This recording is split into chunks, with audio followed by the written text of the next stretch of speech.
Call to order the January 25th meeting of the Cary Town Council.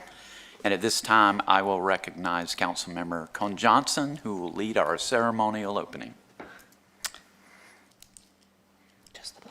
Please join me for the Pledge of Allegiance. I pledge allegiance to the flag of the United States of America and to the republic for which it stands, one nation, under God, indivisible, with liberty and justice for all.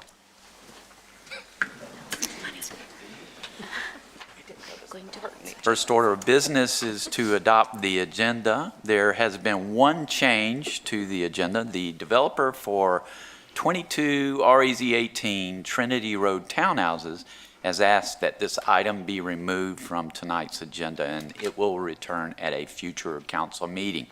So is there a motion to adopt the amended agenda? So second. Motion and a second. Discussion? All in favor, please say aye. Aye. Any opposed? Motion carries unanimously. We now move to recognitions, reports, and presentations. And we have two special guests from Troop 152 who are working on their Communications Merit Badge. It's two scouts. If you would stand and be recognized. Thank you for being here.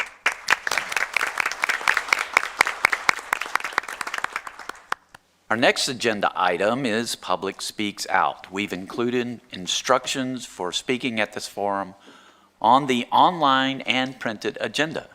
There were 3 opportunities to participate in Public Speaks Out through written comments, calling in, or attending here in person tonight.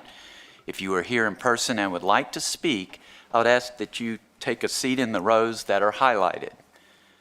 Public Speaks Out speakers have up to 3 minutes each for their comments, and speakers may speak on any town-related topic as long as it's not a public hearing.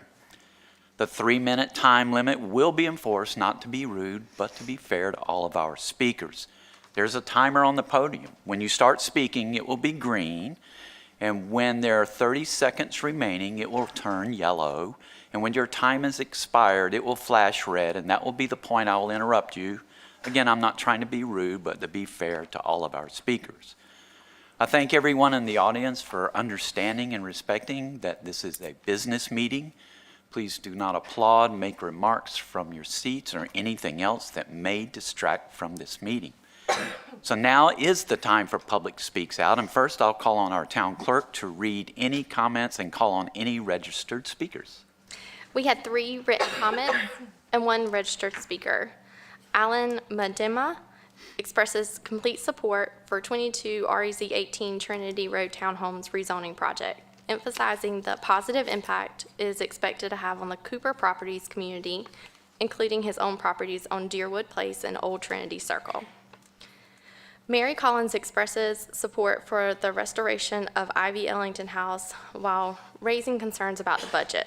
She also addresses property tax increases, emphasizing the negative impact on citizens, especially those on fixed incomes, and urges efforts to conserve affordability for long-term residents facing rising costs. Morgan Stickney expresses concerns about the excessive traffic speed at Southeast Cary Parkway intersection with Corsdale Drive. She urged Cary to address the issue before a serious accident occurs, emphasizing the need for proactive measures to ensure safety. Our 1 in-person speaker is Bala Kamuju. If you are here, I would ask that you come forward at this time. Okay, not here. If there are any other registered speakers? No other registered. If there's anyone else in the audience that would like to speak on town-related issues that's not a public hearing, I would invite you forward.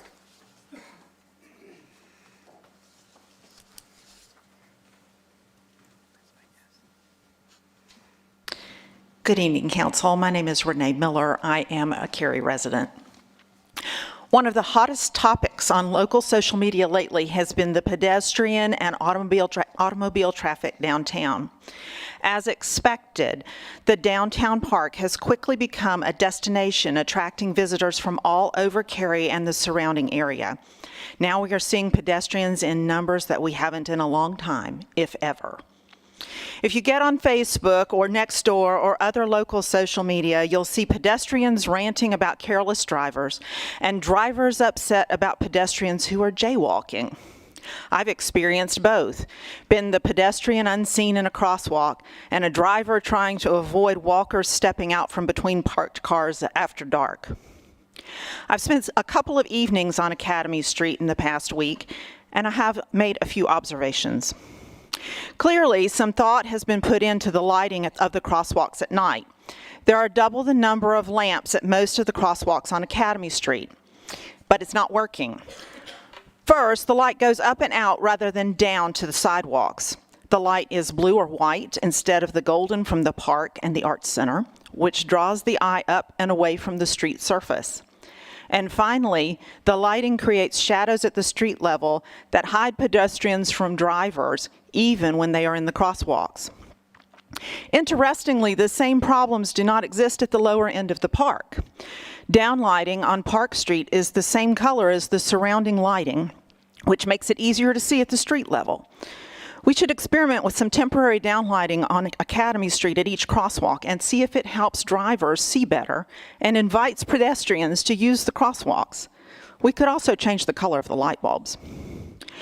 The second observation is that it is difficult to find the crosswalks for both drivers and pedestrians in the evening.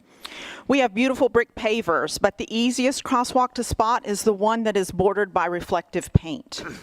Incorporating a more reflective material on the crosswalk borders will also help identify the area for pedestrian use. Perhaps we could lower the speed limit on Academy Street or between Walnut and Chatham to something odd like 23 miles an hour or 19 miles per hour.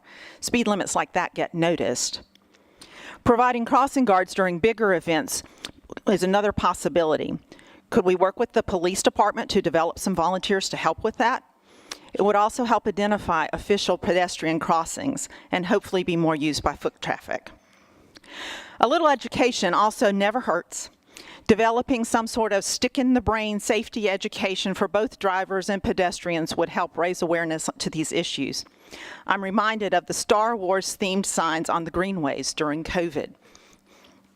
As we settle into the activity downtown, we will undoubtedly uncover longer-term solutions to these challenges. I'm sorry, your time has expired. I appreciate your comments so far. I'd love to read the rest of them. If you would pass them on to the clerk, she would make sure we get them. I'd be happy to, Mayor, but there's only one more sentence, so we're done. Oh, thank you so much. Anyone else to speak at Public Speaks Out? Seeing no one, and we still don't have the registered speaker. Okay, seeing no one, we'll move to our next item, which is the consent agenda. Someone wait. What? Ginny? I'm sorry? He's right here. You would like to speak at Public Speaks Out? Okay. That's the public hearing, right? That will come later. Yep. Okay, we'll move to the consent agenda, which is item 4. For the benefit of people watching our meeting on TV or other media, I'll take a moment to review our consent agenda items.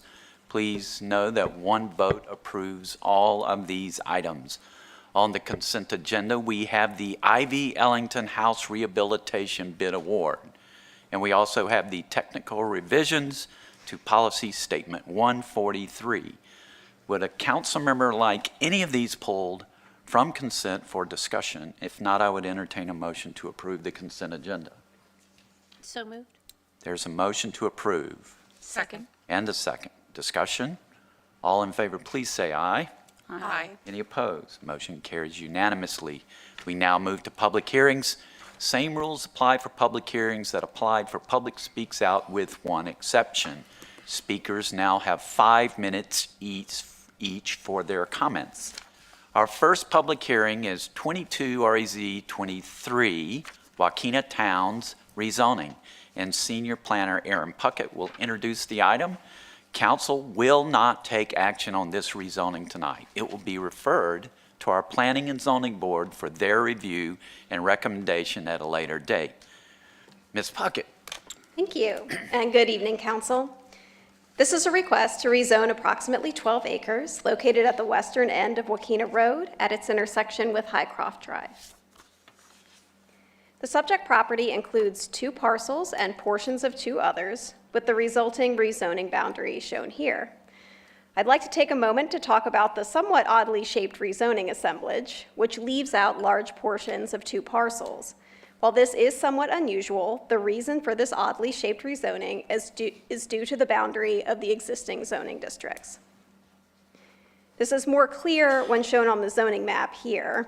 As you can see, the portions of the assemblage not included in the request are zoned resource recreation, or RR, in the dark green. These areas represent environmentally sensitive stream buffers or flood hazard areas that were rezoned with a previously approved rezoning that I will touch on later in the presentation. You might also notice that there are 2 small corners of the site which are included in this request as they are outside of the RR zoned area. While these corners are likely not buildable due to being segmented from the rest of the site, including these areas in the rezoning request allows for a slightly higher gross density, and their inclusion in the request is consistent with the previously approved rezoning, which applied the R8 CU zoning that you see here to those small corners. Cary's stream buffer map helps show how the existing RR zoning roughly follows these environmentally sensitive areas. According to Cary's GIS, small portions of the rezoning assemblage may still be impacted by stream buffers and floodways. If the rezoning is approved, a more detailed field determination of these features is required to be completed at time of development plan review. This is a view of Highcroft Drive looking south with the site on the right. There are no overhead utility lines along the site frontage. Wakena Road is designated as a collector street to the east of the site and would be a local street west of Highcroft Drive, with 2 lanes and sidewalk on one side of the road. Highcroft Drive is a future collector avenue with 2 lanes, sidewalk on the west side of the road, and street side trail on the east. The portion of Highcroft Drive along the site frontage is existing as it was constructed with the Reserve at Wakena neighborhood. There are gaps in Highcroft Drive to the north and south of the site. Per the Parks, Recreation, and Cultural Resources Master Plan, no parks or greenways are proposed within or immediately adjacent to the site. A portion of the Highcroft Drive street side trail is already constructed along the eastern side of the road, across from this site. The Panther Creek Greenway runs just northwest of this site, which you see in the green on this map. The applicant has let staff know that they are exploring the feasibility of a connection to this greenway, but have not yet committed to it with a zoning condition. The existing zoning for most of the site is Residential 8 Conditional Use, R8CU, with a small area zoned Residential 40, or R40. The subject assemblage includes portions of 2 previous rezoning requests. So the northernmost and westernmost parcels, which are shown here in the blue dashed line, were rezoned in April 2015 for detached dwellings as part of a larger area which was built out as the Reserve at Wakena subdivision. A 3rd parcel, which I'm showing now in the orange, was rezoned shortly thereafter in June 2015 as part of a larger area zoned for the same use and density. A portion of that rezoned area was built out as the Wellfield subdivision. Collectively, 175 detached units were proposed across these 2 rezoning boundaries. 109 were built with the Reserve at Wakena, which was rezoned with the area shown in this blue dashed line, and 27 units were built as the Wellfield subdivision, which is the eastern part of the rezoning shown in the orange dashed line. The parcels shown with this green hash symbology include the remaining area which was not built out with these adjacent subdivisions and have a remaining allotment of approximately 39 detached dwellings under the existing zoning today.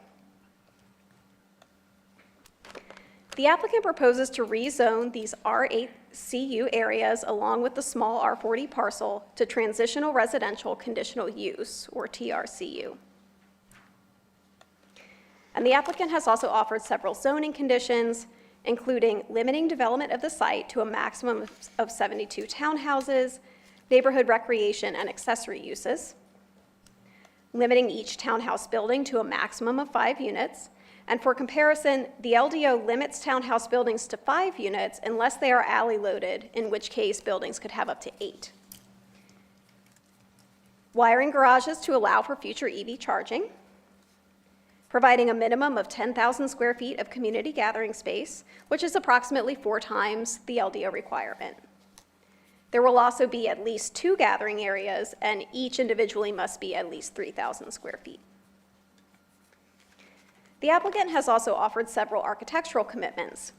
Staff note that some of these are more significant in contributing to form transitions or the aesthetics of the development than others, and these include prohibiting vinyl siding at time of initial construction, ensuring pitched gable roofs, and providing some masonry material on front and side facades.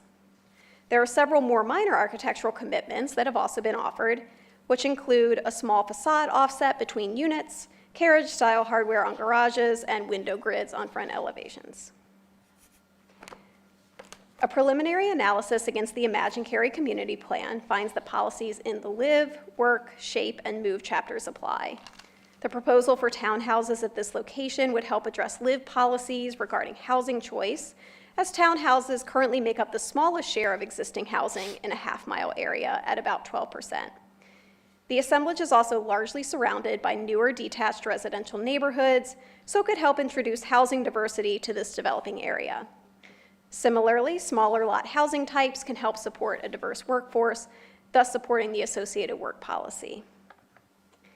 Regarding the Shape chapter, the unique location of the site, which is separated from the adjacent Reserve at Wakena development by Highcroft Drive and its associated streetscapes, and from Cameron Pond by the RR zone stream buffer areas that I discussed previously, will naturally achieve some vegetated separation from these lower density neighborhoods. Commitments to gathering space and certain architectural requirements help address the appearance of the development. And finally, the Move chapter stresses the importance of designing transportation infrastructure to address land use context. In this case, vehicular access will be solely via Wakena Road in the near term until Highcroft Drive is completed. Strategies to increase bicycle and pedestrian connectivity are therefore of increased importance. The applicant is exploring options to make a greenway connection, but has not yet committed to it. The Future Growth Framework designates this site as being within a mixed neighborhood. This designation calls for a variety of housing types, unit sizes, lot sizes, and densities, and townhouses are supported as an appropriate use. A neighborhood meeting was held in December of 2022. 22 citizens attended and had questions and concerns regarding the future extension of Highcroft Drive and the timing of that, concerns about the only site access being Wakena Road and whether traffic calming could be provided, questions about gathering spaces and amenities, questions about a potential greenway connection, questions about whether a traffic study was required, and concerns about the height and appearance of the townhomes.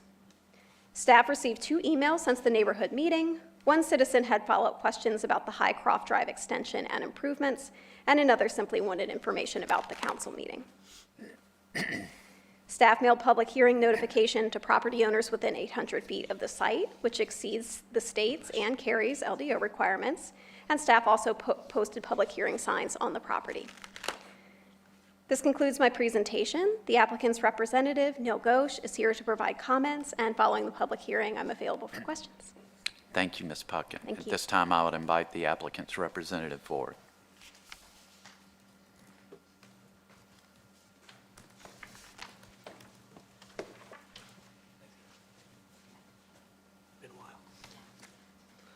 Good evening, Mayor Weinreich, Mayor Pro Tem Robinson, members of the Town Council. My name is Neil Ghosh. I'm an attorney at the Morningstar Law Group at 700 West Main Street in Durham. I'm here tonight representing the applicant for this rezoning, which is H.H. Hunt. I want to start by thanking Ms. Puckett for her presentation, and I'll try not to be duplicative of her presentation or her comments, but there are a few things I did want to point out. I want to take a moment to appreciate H.H. Hunt for having put in the time and effort to respond to feedback we have heard from neighbors, staff, area stakeholders about this project. Ultimately, this is an infill project with some established single-family communities to the north and east. There also are some planned commercial and multifamily development to our south in the Tyler Road North PDD. With the predominant housing type in the area being single-family and with commercial and multifamily slated to be developed south of us, a townhome community here will provide a textbook example of a transition in intensity. The townhouse concept also helps achieve the overall vision of the mixed neighborhood designation for this area on the future growth framework map. And when we had our neighborhood meeting in December of 2022, we got a fair amount of feedback, as you saw, from area stakeholders. I think it will be useful to explain the changes that H.H. Hunt has made to its plans in an effort to address the concerns that we heard. For starters, we originally had planned to rezone the entire acreage, including the areas that are currently zoned RR. Now, we never planned on developing the area zoned RR, but by rezoning it to TR, we would have been able to boost the density on the developable portions of the property. So originally, we proposed around 94 units. Through our engagement efforts, we came to understand that though we were never planning on developing or disturbing the areas currently zoned RR, there was a sense of loss in the community nonetheless if we were to change the zoning of that RR land. We have since revised our application to leave those portions out of the application, so the portions of the property currently zoned RR will remain zoned RR. And our original application would have rezoned 19.63 acres, and we cut out more than 7 acres from the project, and in turn, we also dropped the max unit count from 94 to 72. Relatedly, we also heard that there was a need for more community gathering space in this area. Originally, we had committed to providing 150% of the required community gathering space, but this concern persisted. We have since revised our application and have increased the amount of community gathering space to 10,000 square feet, which I think you heard was about 4 times what's required in the LDO. Moreover, we also committed to having at least 2 distinct community gathering areas in this community, which results in a more equitable distribution of those spaces. These represent some pretty significant changes to the original application, but I will say these changes are proof that the process in Cary can work. We were able to mold the project to address concerns we heard and come to a workable solution. I also want to note that while we have not yet committed to providing a connection to the nearby Greenway Trail, we have been in conversations with the adjacent HOA, I think it's Cameron Pond HOA, to obtain an easement for exactly that purpose for about 8 months now. I am happy to report that I believe we have a meeting of the minds and that the HOA is going to grant us an easement. They haven't yet, but we have sent over a draft easement, which, for their review and signature, and we're just simply waiting to hear back from them at this point. And if during the course of this rezoning process we are able to secure that easement, we will commit to providing that Greenway connection. We also have the architectural commitments to ensure that the homes will mimic some of the characteristics and features in the surrounding community, and we have committed to providing EV charging outlets inside the garages. This is not a large project, but it is a very thoughtful and sensible infill project. I think when you think about this, this is a good use of this space, a residential project in a residential area and next to a greenway corridor. This is where people ought to live and make community with established neighborhoods. Our team is available to answer any questions you may have, and we look forward to receiving your feedback tonight. Thank you for your time. Thank you. So now is the time for the public hearing 22 REZ 23 Wakena Townhomes rezoning. And first, I'll call on the clerk to read any written comments and call on any registered speakers. We had 7 individuals submit written comments, and I'll summarize them together. They reached out regarding the rezoning, mentioning concerns over traffic and safety, constructions-related issues, environmental considerations, and infrastructure improvements. And the name of those individuals are Suparna, Brandon Scott, Adele Smith, Michael Arbridge, Shruti, Suraj, Santosh, Komar, Sonil, Gali. Okay, thank you. Any registered speakers? We had 3 registered speakers. Timothy Baisley is our first registered speaker. Mr. Baisley, if you're here, please come forward.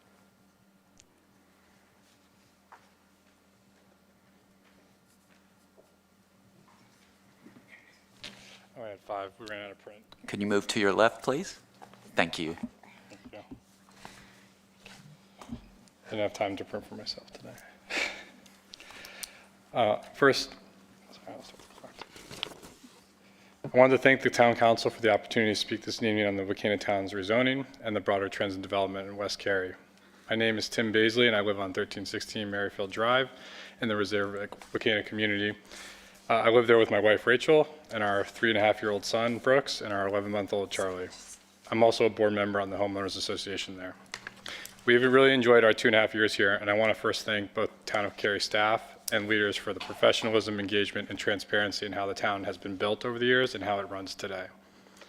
Before I speak to the specific rezoning request in front of us, I want to recognize up front that we are the beneficiary of new development, and that growth in West Cary presents a great opportunity. We are also at a pivotal point in this section of the town, so how we pace, sequence, and prioritize that growth is equally as important. To borrow a term I believe the mayor has used since before I could buy a drink or drive, we want balanced growth. To me, that means providing potential new citizens with the same opportunities we have had to live in Cary, as well as maintaining an increased quality for living and increase and maintain the living standards for the current residents. A couple of key facts before we talk about the zoning. We have 6 HOAs in our 4-block radius between 540, Morrisville Parkway, 55, and Carpenter Fire Station. There are approximately 770 units there today. In that same radius, there's about 1,826 proposed units or approved on the development map in that area. That's representing approximately triple the housing if all that comes to fruition. The closest middle school and high school are 2 of the 5 schools in Wake County with enrollment caps across those grades. Also, the second closest elementary school is an enrollment capped campus. I do want to recognize that Wake County Public Schools is the presiding body of that, but I do think that the Town Council has a fiduciary responsibility to make sure that the development decisions also are coordinated with the school impacts going forward. I think the current application focuses heavily on the LIVE policies in our 2040 Imagine Cary plan, which is largely indexed on housing diversity and supply, but possibly at the expense of our engage, serve, move, and shape portions of the policy. After speaking with many community members, we are seeking the following small adjustments to the application to help achieve the 2040 Community Cary Plan and balance the need for growth in West Cary. First is the focus on connectivity. This includes Parks and Rec goal number 1 to maintain well-connected greenways. I believe the gentleman earlier referenced that is in progress, so that's great to hear. And also the 4 move policies on safe and multimodal transportation in the area. So the greenway itself, just to highlight the benefits, would provide safe access and transportation to new Carpenter Fire Station Park, Mills Park and schools, and the future Mills Park Community Center, which I think would all be great benefits to the nearby community. It also starts to better connect disparate mixed use and higher density development sites in the area, which is the main value proposition is walkability. So I think that's something we're seeking. Second, the Highcroft Road extension, I think has been brought up a few times. We'd like to see that as a condition of this development, given the increased traffic that come through this area and also just the increased flow of vehicles on 55. Every time we add new development, 55 gets more and more traffic, and there's very little release to 540 on the other side on Morrisville Parkway. Second focus for our community is on sense of place, focusing again on the Parks and Rec goals of open space systems and also our serve policy to do the same. We're requesting a requirement minimum of 20,000 square feet common area, which is a little less than half an acre in new development space to allow for either a pool or a playground or something else that can be used by children and family of varied ages. Many established communities have communal activity spaces to come together and promote mental health and physical well-being. Ostensibly, this new phase would be part of our existing community, which represents about 109 homes that H.H. Hunt has built. But unfortunately, we've to date only have a small mailbox island as a community space, but no other communal gathering space.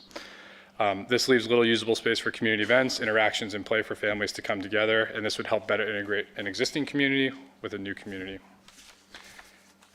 Lastly, just focusing on community continuity and density, we're requesting a minimum 50-foot buffer to allow for the transition from the single-family homes to the townhome community.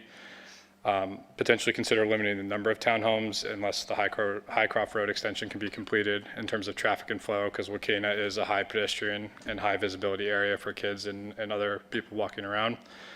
And while this is not the direct subject of this meeting, we'd also consider the rezoning for the Carpenter Fire Station PDD as an overall density add to the area, which is very nearby to that as well. Mr. Baisley, I have to interrupt you at this time. Your time has expired. I appreciate the time. Thank you for providing your comments so we can fill in the rest of the gaps. Yep, thank you very much. Thank you.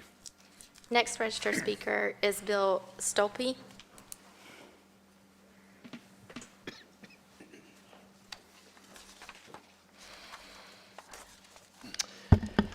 Hi there. My name is Bill Stolpe. I'm a resident at the Reserve of Wakena. I'm also the HOA president, and I've been a resident at the Reserve for 3 years, moving in 2020. I was one of the first 10 to move in. So I've seen quite a bit of changes in the community over the time I've been there. I'm speaking or requesting, my understanding is that we can ask for conditions to be made for the rezoning. My request is that we have, the new townhouses have their own HOA set up. The reason I'm asking for that on behalf of our community is that at the time that the HOA was turned over to us, which was the beginning of 2022, we were left in a, I'll say, a bad financial situation at the turnover.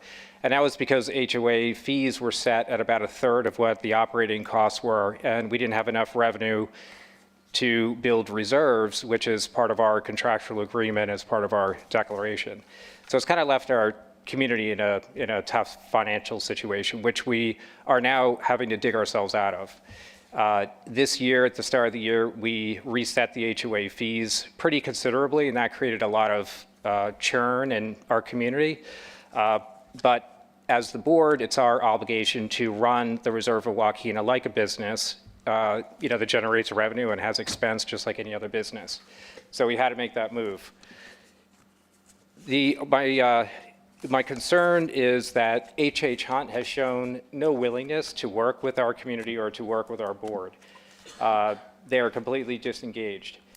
We didn't know about the phase 3 that they talked about that was added, and the financial implications that would result from that, which increased our operating expenses. And we haven't had any conversations about these townhomes, and that is adding 62% more dwellings to the current development that we have today.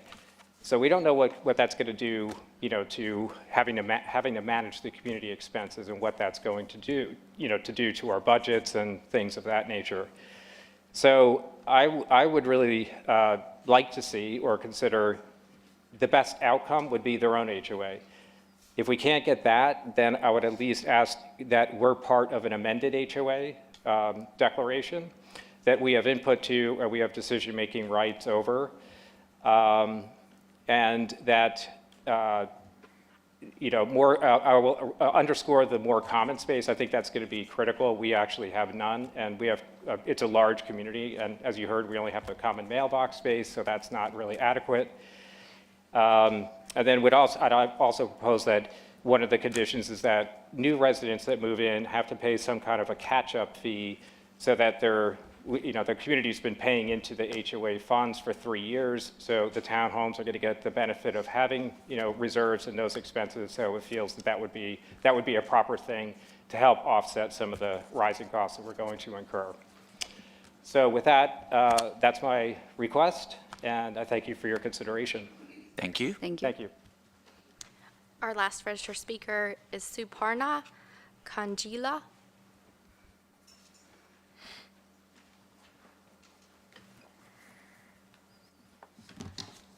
Good evening. I wanted to thank everyone for the opportunity to talk today. I'm also a resident of the reserve at Wakena.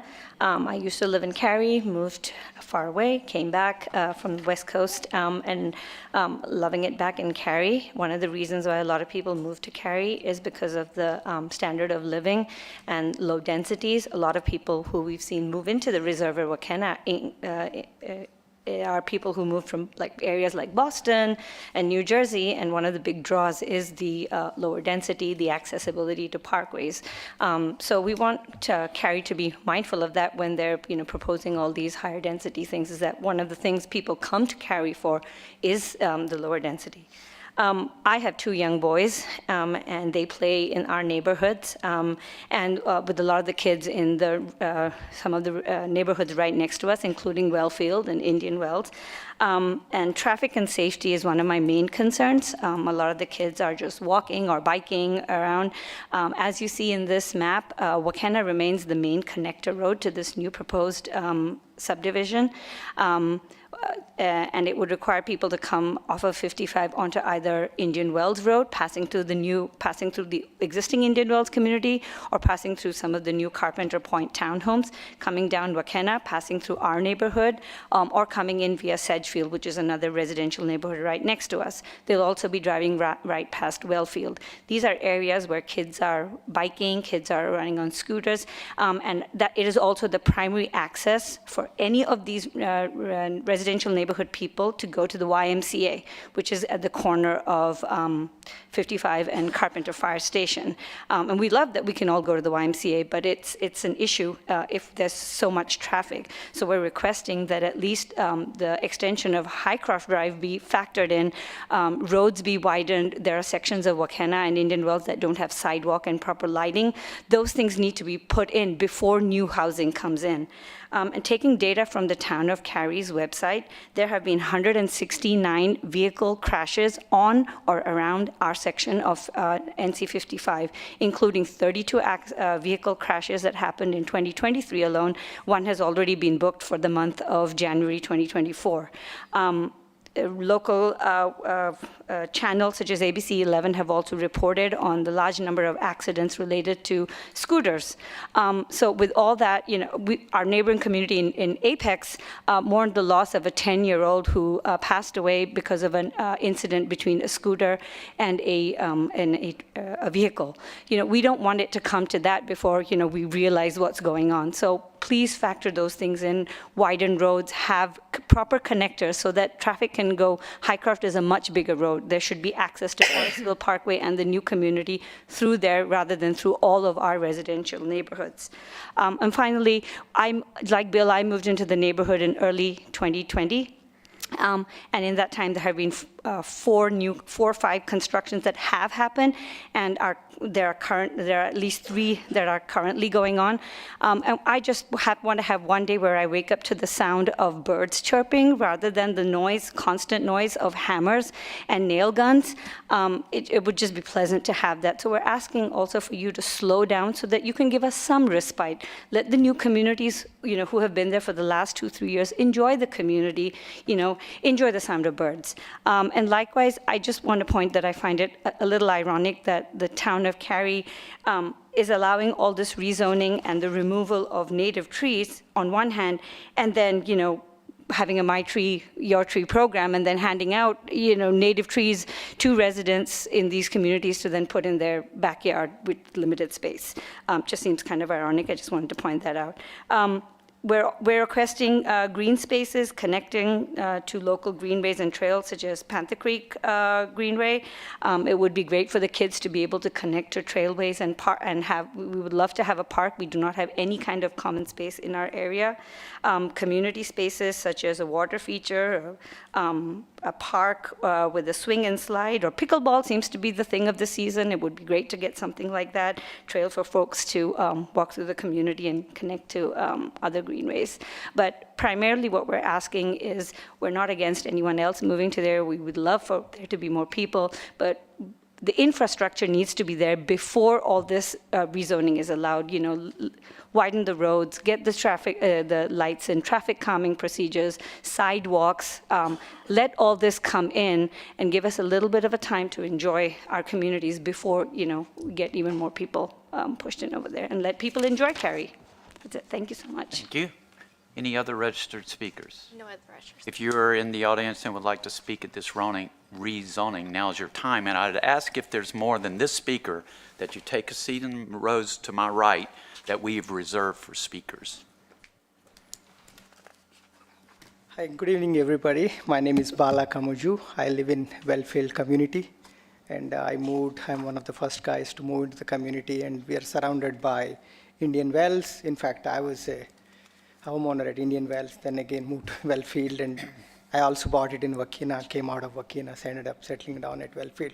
So I just want to point out something that, everybody can blame 2040, rezoning, saying that this is what can happen, this is what it's going to be built. But I want the council members to be conscious of the fact that we are actually building all these high-density apartments in a community where, when I bought my community, I specifically bought because it's not surrounded by high-density homes. So now we are being stuffed, and we seem like developer is basically dictating the terms, telling what to do, and proposing all these things, where we feel like we are part of the community. Suparna has touched many of the points we talked about. You all have seen how long it took for Morrisville Parkway to be open. There's one section of it was not operable. It took many years. So I feel like I request every one of you to consider the fact that unless they open the, Highcroft Drive, otherwise it will create a lot of strain on Wakena Road, because we live close to Wakena and I see all the kids playing. Sometimes my son is 9th grade, and I'm even afraid to send him walking to YMCA because the roads are very narrow, and the traffic is they're just sprinting as if they are in a different community without conscious of the fact that it's a neighborhood. So my request for council members, when you vote for these things, and I'm sure your hands are tied, or builder comes up and says this is what it is in 2040, but I want you to consider the fact that as to look out for all our constituents, saying that we want growth, but growth at a control level. So for example, when you are considering approving this 72 townhomes, I don't know the answer. Some of them, are they 2-car garages? Are they 2-level townhomes? Because 2-level versus 3-level makes a difference, and a 2-car garage versus 1-car garage adds an extra bedroom downstairs that could add more people. Coming back to Suparna and other people touched, because the schools are overcrowded here. And if you are adding 72 townhouse, assuming that 80% have kids, at least 2, that means you're talking about 100, 120 kids. And I know Wake County controls, what schools come in, but you as our representatives, you are aware of the fact that you can control, but you have to control these traffic congestions, especially unless the Highcroft Drive is opened up, and if the developer takes the responsibility that I'm going to build it and make it open, you should not allow them to build these townhouses, because it creates a lot of strain on Wakena Road. We already have, coming from Wellfield through Sedgefield, you have approved a community, I think it's a assisted living community, and there is not even a traffic light there. So if you have to take a left or right, every day you have to watch for 5 minutes, and sometimes you almost feel like you're going into the curb, and there's no traffic light over there. And now you're coming back towards YMCA, you have approved townhouses, and then next to it, now you have apartments going. So everywhere, just because 2040 rezoning allows you to build whatever you want, then unless you restrict these developers to come up. So for example, did you consider asking them to see if they could do something like Blakely, where there's a 55+ community? Every day I walk through my community, I see that not a single car comes in and comes out. It's not against people moving in and moving out. It's because of less traffic, congestion. And that's what I want you to consider, to see if you could ask them to come up with an alternative to just building 72 townhouses. And my main focus would be to see this Highcroft Drive is being fully constructed, that is operable, so that you can operate that street, so that you can go on Wakena. Because people from Wakena, they go all the way, then they connect at Indian Wells. It's a very narrow road. It is just a traffic nightmare. And also you have to consider that 700 people bought these expensive homes. I'm sorry, I've got to interrupt you. Your time has expired. Okay, no problem, sir. Thank you. Thank you for your time. And then I really appreciate all of you to consider public opinion as opposed to developer inputs. Thank you. Thank you, sir. Anyone else to speak at this public hearing? Seeing no one, I'll close the public hearing. There's a lot to unpack here. That's exactly what I was thinking. There's a lot to unpack. Got a whole page. First, let me talk. That's so funny. First, let me thank you for being here and taking time out of your evening to come and speak to us. We do value public hearing, and our decisions are based on public hearing. So thank you for taking time out of your day to be here and share what you're thinking. The process may or may not be confusing to you. One of the speakers seemed like he understood everything 100%, and then the others not so much. So it is confusing, and I totally get that. I mean, Jennifer and I each been doing this for over 20 years, so we kind of been around forever, and we have to remind ourselves that, you know, others don't live this every day like we do. So first of all, let me explain the process, make sure everyone understands. Well, let me explain what we're doing. There is a Imagine Cary plan which guides land development, and that was created by Cary citizens, not the Cary Council. The council approved it in 2017, currently being updated, and we have an update in draft, I think, and we'll be looking to approve this very soon. To get something built, you have to have the zoning match the plan, and that determination includes a staff recommendation, a planning and zoning board recommendation, which is an advisory board of citizens, before the council makes a decision. And so at the public hearing, the applicant makes the case of why they think this zoning should change and how it matches the land use plan, or in our case, the Imagine Cary plan, which is a collection of plans. And then it goes to our planning and zoning board, and they're going to make a recommendation to us what they think of that. So that's what this is. And a rezoning is the type of use. When we start getting into details about lighting and some of this other stuff, that's really not the type of use. That's more development and site plan issues that the staff handles with the developer. Doesn't mean what you're saying is ignored. It's just not, this is not the place for that. So there's a lot of things I want to talk about. One I heard over and over is the development pace. Slow it down. Development pace is is determined by the market, not the council. We have no authority to say, stop, you cannot develop. We have no authority to do that. It's all the market. So that is very difficult to understand and very hard to accept. I also heard comments, require the roads to be in place, require the schools to be in place. Amen, I would love that. We had a thing called adequate public facilities, which required that years ago, and the court said, no, no, no, you can't do that. So we can't do that. So Highcroft Road, I'm going to ask questions about that in a minute. Let's see, removal of trees. Developers have the right to remove trees unless they're champion trees, unless they're in a stream buffer or another buffer. Those are the things we can control, and the legislature keeps taking our control away.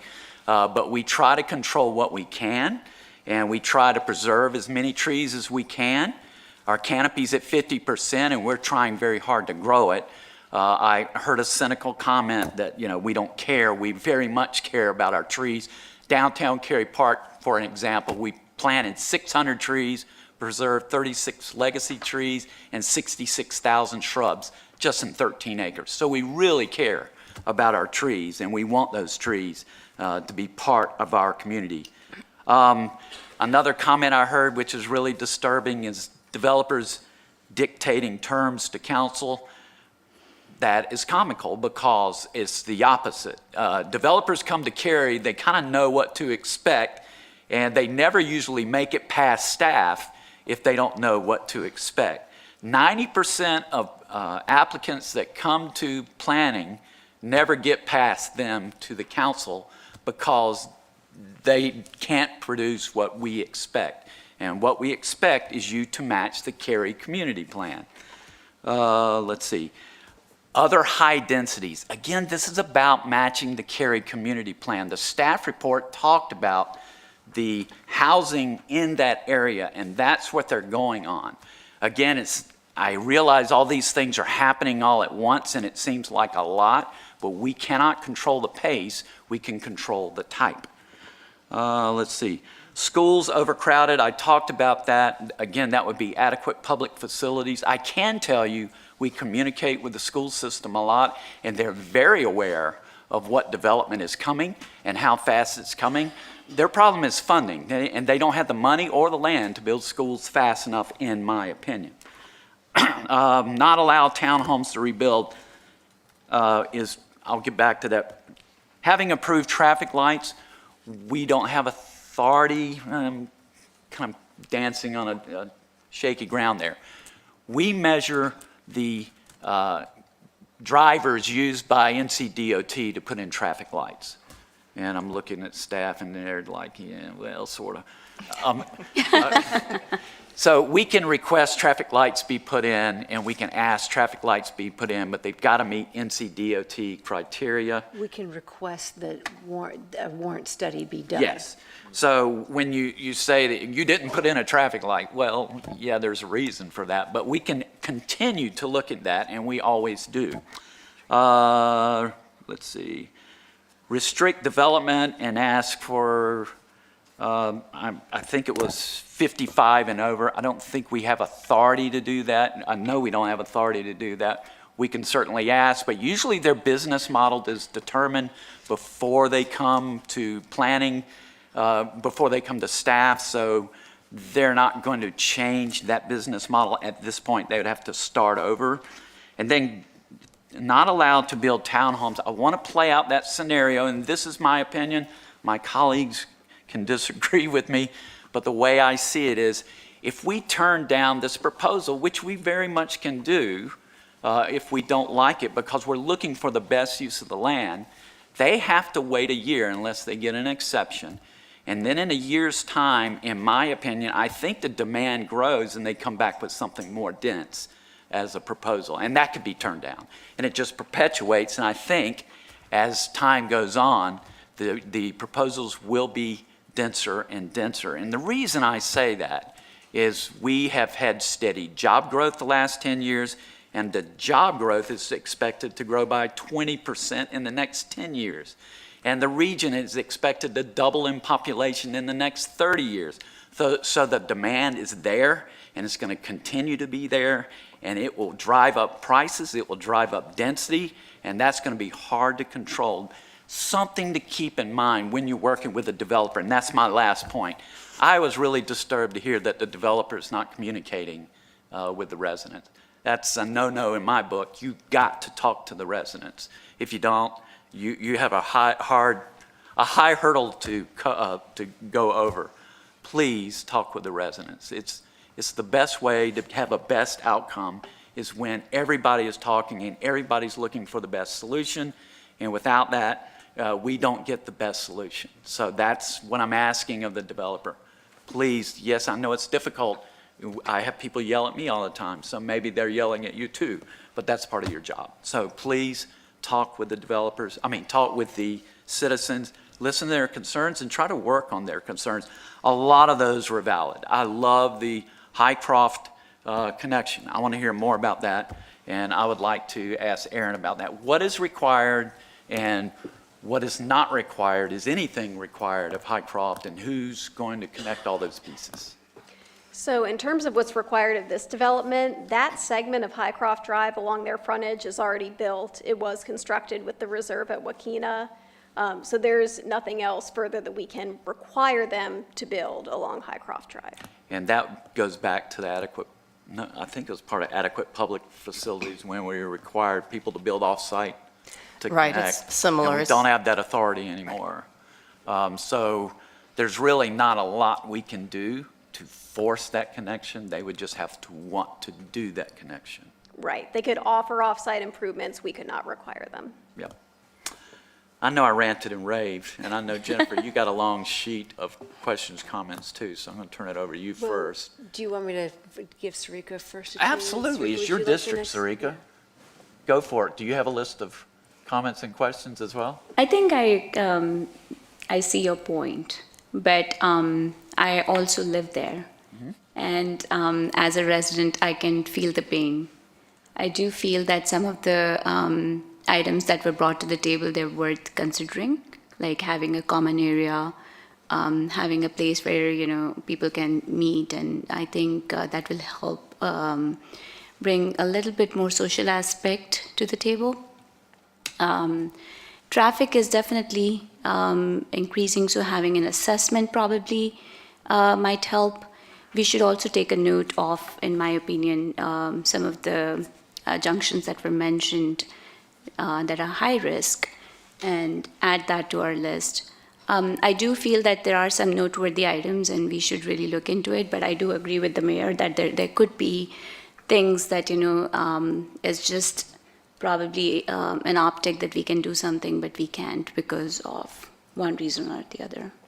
And you're absolutely correct. I totally agree with you. There were a lot of comments that were made that can be done. Yes. That are very reasonable. Yes. And could really help the proposal. And I think traffic assessment probably is very critical, considering that small area is getting multiple projects that either they're in progress or they're actually under review and they will be approved very soon. Having an assessment will help and also kind of see where the density is right now. And I could be totally wrong, but I read in one of the emails where it could be 2,610 units that we are adding to the ecosystem. And I could be wrong on the number, but it's somewhere in that range. I think we should complete our own assessment so that we can also present some facts. Thanks. Yeah, that's Thank a very you. good idea. All right. I was going to also use the expression, there's a lot to unpack here, because there really is. I'll follow up on a couple of your comments to Okay. start with. First of all, the state protects the right of property owners to develop their property. So to the point that the speaker made about the irony, which I totally understand the perspective of feeling like, isn't this ironic? You're letting them take down trees, but then you're also going through an aggressive tree planting program. As long as the developer complies with our plan, the state says he or she is entitled to develop his or her land. So that is something that we work under. There's a lot of requirements that we work under that are given to us by the state. I am very sensitive to the appropriate placement of density. This is something that I'm very concerned about because what we see in communities that are like Cary, that are 85 or 90% built out, is that you end up with these small pieces of land and people go back and start trying to kind of wedge in greater density. And I recall this from when I moved away from the DC suburbs. I felt like that was happening at that time. We were seeing these small tracts of land getting development that is just more dense, and at times it works, and at times it's incongruent with the community. So when I first started looking at this with the map and I'm seeing all the yards, I'm like, this is not really a transition because it's all single family around it, but then I realized we have the PDD major to the south. So I think what would help me going forward is if there are any conceptual plans or if they've gone through site, I don't know where they are with that project. If they've gone through site, if we can do an overlay of their site plan so we can see how this ties together, that would help me understand whether I really believe that this is a transition or if it is just kind of a overdevelopment of a little piece of land. Now, with that being said, it's very difficult when you go through the initial rezoning of a project and then you see it come back to you a second time. Because the first time, we approved the entire community based on the idea that this was going to be a certain way. It was going to be, this whole thing was this same density. So we approve it. And then, and I believe, I'm not sure why there is not a community gathering space unless the gathering space is so tiny, it's mistaken as just the mailbox units. Like, is it that tiny? Is it 2,500? It is a fairly small gathering space. I believe it meets the letter of the ordinance, but it is essentially a small, I think, mail kiosk and maybe a gazebo or a bench or something. Okay. Jennifer, it is very, very small. Yeah, and this is a problem we have that our citizens have to deal with. That standard is way too small. It should be increased substantially because 2,500 square feet is not very large. I think it's maybe even less than this space here. I can't remember what you guys told me the square footage is. I don't either. I think you're in the ballpark, though. Yeah, so it's just so small. I think we need to look at that as a council. But it's hard for us to see this come through a second pass and say, well, we gave you this density thinking this was the community, and then you come back and ask for this more dense. So that makes me feel a little bit uneasy. I would say, and I'm going to apologize for rambling because I wrote notes and I just have to go down I'll in ramble, order. so Okay. feel free. As far as the developer not working with the HOA, I think actually, my guess, I'm not in the business of HOAs, but I would guess it actually would, in the long term, help you to have more homes in your HOA to help you carry the budget. But I would say that you may be able to go into a private agreement, and that might be something you want to negotiate with them. Sometimes neighboring citizens will say, well, these are the things that will make this acceptable to us. And if you guys can do these items and go into a private agreement about how you're going to help beef up our HOA budget, then we'll sign off and say, we're good with this rezoning. So that's something to contemplate going forward. I already mentioned the open space, but I do think that the amount that has been offered is minimal. And if I was in a place to ask for something, like if I was a citizen and I was going to be saying what would make it acceptable to me, I would request that that open space that's dedicated is adjacent to the RR space, because it will appear to be much more magnified in size if you have, let's say, a playground adjacent to this beautiful wooded stream area that the kids can kind of run around in. So that would be something I would be looking at. Lori used to live in my neighborhood, and so she'll remember this well. Morrisville Parkway for at least 15 years, but maybe more, was a disconnected segment. It was, you had Preston Village, and then you had the townhome community that was part of Preston Village, and you had a little bit of Morrisville Parkway that was not connected on either side. And it was totally fine for all those years, kids traversing back and forth. But when Morrisville Parkway opened up, we suddenly had a major safety issue because there was no safe crossing. So the other thing that I would be thinking about for this little segment of Highcroft Drive would be some type of pedestrian crossing that is light, like a yield sign with light, some marked. I mean, I would be looking at something there so that we make sure that when Highcroft Drive does open up, that we already have the equipment in place so that kids can cross safely for that. Let's see here. The Highcroft Drive connection. Yes, we used to be able to demand that you kind of connect up, but we don't anymore. And it would be very difficult for this developer to go to private landowners and convince them to put the road through and so forth.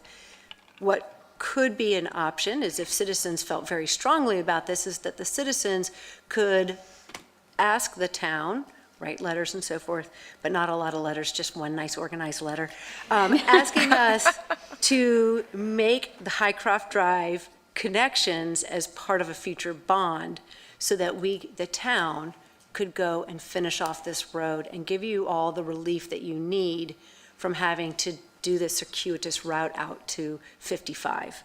And I think that might be probably what I would do if I were in your shoes. School crowding. The reason why Blakely is a 55 and up community is because we went through this exact same thing before. We go through it's ebbs and flows, right? Schools are capped. Parents can't have their kids in the schools closest to their homes. The council kind of recoils and goes, oh my gosh, we really do have a hand in responsibility here. So there was a period, and I don't know what the years are anymore, but there was a period there where we were kind of like, we don't feel good about approving any more density here because our schools really can't handle it. And that is why the applicant for Blakely came back and said, we know, we'll make it a 55 and up community, and then you don't have to worry about the schools. And they were like, okay, go ahead and build. So I say that because even though the applicant is in the process, if that was a major concern, I don't know why it can't be added in at this time, why they couldn't go for a 55 and up community. We know that the senior population is our fastest growing demographic in Cary, at least historically it has been. And so there's probably always demand for senior housing. So that could help address some of the concerns about that and may help allay the concerns about going to greater density if we're moving from a single family product to townhomes. Maybe it might feel better if it was senior housing, so I don't know. The last thing is for the traffic signal, and I apologize, I didn't get the intersection where the traffic is particularly bad and a signal's needed, but you can also request of our engineering staff that they request a warrant study to be performed for that intersection from the state, and we can look at it and see if it is at a point where it needs a signal. So I think that is everything on my list. Okay, good. I have a couple. How big is your list? Well, I think she Is there a covered lot to most. unpack? She covered a lot of them. There's a couple things that I recognize based on actually remembering 14 REZ08 because it was just 10 years ago. So there are a couple of things that come to mind. The first one is going back and looking through my notes, the RR area was actually included as part of the open space. So now that this is kind of being divvied up into another rezoning, the reserve was supposed to have access to that space, right? And by splitting this up in this way, it basically takes an amenity or a future amenity that should have been for these residents. And I think that that's an important consideration. And I think that the residents are absolutely right on target when they say, hey, we don't have anything. Because I couldn't believe that you would allow this to go through with no community space. Okay. So I had to go back and look through the notes, but that's why there's at least that constraint right now, and I would love to see that. I also have to say that going back and rezoning something that we spent so much time and effort and thoughtfulness and citizen engagement to do what I was hoping the right way, which was single-family houses, still seems good for me. I still would rather this be single-family houses. And to the southwest is the legacy at Cary, which is 390 multifamily. So if there were to be a transition, I wouldn't necessarily want the single family right next to the multifamily. It would be nice to have a transition. Maybe and I'm just thinking out loud, but maybe the northern part is single-family homes, and the southern part is townhomes that abuts the multifamily. So then you get that transition. You don't have the single-family houses right abutting the multifamily in that PDD major. So that's concerning to me as well. Looking through my other notes as well, I absolutely am thrilled that the applicant is working on the Greenway connection. I will just say, not having the Greenway connection would be a big stop sign for me because it's right there, right? Panther Creek, let us help you get that done because not having that forces all the kids, back on the roads and winding their ways all around. And I absolutely wrote down, we should look at what it's going to take to punch through Trinity Road. It looks like, looking at the maps, that there's a lot. Sorry, Highcroft, what did I say? You said Trinity. Trinity, sorry, Trinity on the mind. Sorry, Trinity on the brain. punching Highcroft through, looks like there's a lot of potential watershed and some other areas that could be somewhat difficult. I don't know who owns that property, but it's already on the comprehensive transportation plan. It's going to go through like Morrisville. It's like, I can see it from my house. I can see Russia from my house. I can see Highcroft from my house. It just makes perfect sense to do it, especially when we have other developments that are coming on board that are also going to be focusing on Highcroft. Those are the things that you didn't mention, because I don't want to deviate from the other ones.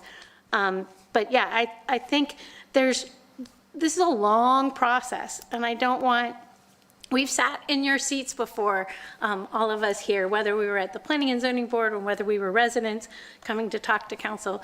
It can seem somewhat, this is happening tomorrow. It's not. This is a very long process. Your participation is very important, and we want to hear from you. And all these ideas that you're throwing up there, keep talking, because I swear it will get better every step of the way. So think about all these ideas as you're making your way. Well said. Most of my queries were, and feedback match a lot of what's been said, but what I have is questions for clarity, and as usual, if I'm wondering, probably others are as well. So I want to revisit this Highcroft can't complete it, can't connect it thing. Is it as simple as there's private property in the way? Yes. Okay. Just wanted to make sure I really understand. And the cost of building a road. And the cost of building the road. If we were, let's just, we own the property. Let's say the town of Cary owns the property. Then we could build the road, or the developer would Sure. build the road? We could- What would the process be? We can build a road. I hate to use the C word, we can condemn it and build it, but Yes. we don't, Right. we don't usually do. We don't use that word at Yeah. this table very often. Right, and that's going really far. Got that. I just wanted to make sure I understood why, if this is a significant problem, and it sounds like to all the folks that live anywhere near here, I'm sure the people are like, just build the road. But And it could be a big benefit if you're a landowner and you have a road going through your property. It could be a big benefit to have the town come through and build it, because that's not cost for you. that was my next question. Has somebody asked the property owner, please, may we have some land? Please, sir. Is that, And do water and sewer Not yet. usually follow the roads as they are punched through like that? Water, like. Water? Sewer's gonna follow the streams. Okay. yeah. I mean, until Highcroft was pushed up there, it was landlocked. You couldn't necessarily get to it, right? So, I mean, it now is a property that's open, but we'd have to make some moves, or the developer would have to make some moves. That's why I was wondering if But we can't require it. can't make them. Got it. The other question I have, I'd like some clarification. Gentleman made a good point about the height being, pretty, there's a big difference between 2 and 3 stories, right? Is there, in this, any restriction on what the height can be outside of what the regular? It would just be limited per the LDO, which would be 35 feet in the TR district. Okay. Thank you. And this, and trying to gain an easement so that the greenway could be connected, it sounded like the gentleman that was speaking. Neil Ghosh. Thank you, Neil, thank you. It sounded as though that was a likely, potential gonna happen thing. Would the applicant consider adding that as a condition in the? I think he said he the would if application? the easement was approved. If it was Well, he said that available. he thought they were near there. I'm asking specifically if they'll add it as a condition, if they can come to an agreement with the HOA. They could, and that is staff's understanding, is that's what they are trying to work toward. Thank you. I just wanted clarity on Carissa, that. say that again. What was your?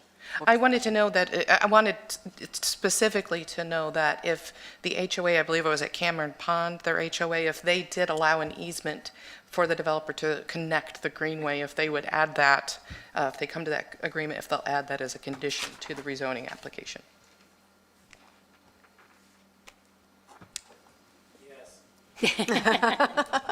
That was easy. And the other thing I want to make sure I understand, because I truly don't, is this a distinct homeowners association for this? I heard multiple times talking about it as a phase of an existing. Is that something we're allowed to consider? Well, I'm asking, is this, when everybody keeps talking about the HOA, I'm not sure I understand what that has to do with the rezoning. It doesn't have anything to do with us, right? Right, Lisa? Right, yeah, we don't know, we don't control how they set those up and what those look like. Okay, so that's something for them to worry about. Okay, thank you. And that's, everybody else covered all the other I questions I see had. Michelle with a long list over here. I'm writing the things down, so when this goes to the Planning and Rezoning Board, Yeah. I have all the notes ready to help make an informed decision, to make sure all the questions were answered. Questions from this end? Or thoughts or comments? I think I do have one. I think I see that the proposal is for a minimum 10,000 square foot community gathering space, and I saw at least one place they were asking for at least double that. Did others catch that, or is it, I mean, I guess You're people right. could be asking for different things. The or- residents were asking The for residents, yes. 20,000, that's right. And I think the ask is whether, and I think it would depend on what kind of community this is going to be. If it is 55 plus, you won't want swings. But then a pickleball will be more appropriate, right? So I think it might depend on what kind of community it's going to be. I don't think we can get in that detail, but Yeah. I'm No. just kind of curious to know whether this is part of the reserve neighborhood or not. Like, that is kind of interesting. Like, where do they go to get their mail? Is their mail going to be picked up at the same mailboxes, the 2,500 square feet mailbox?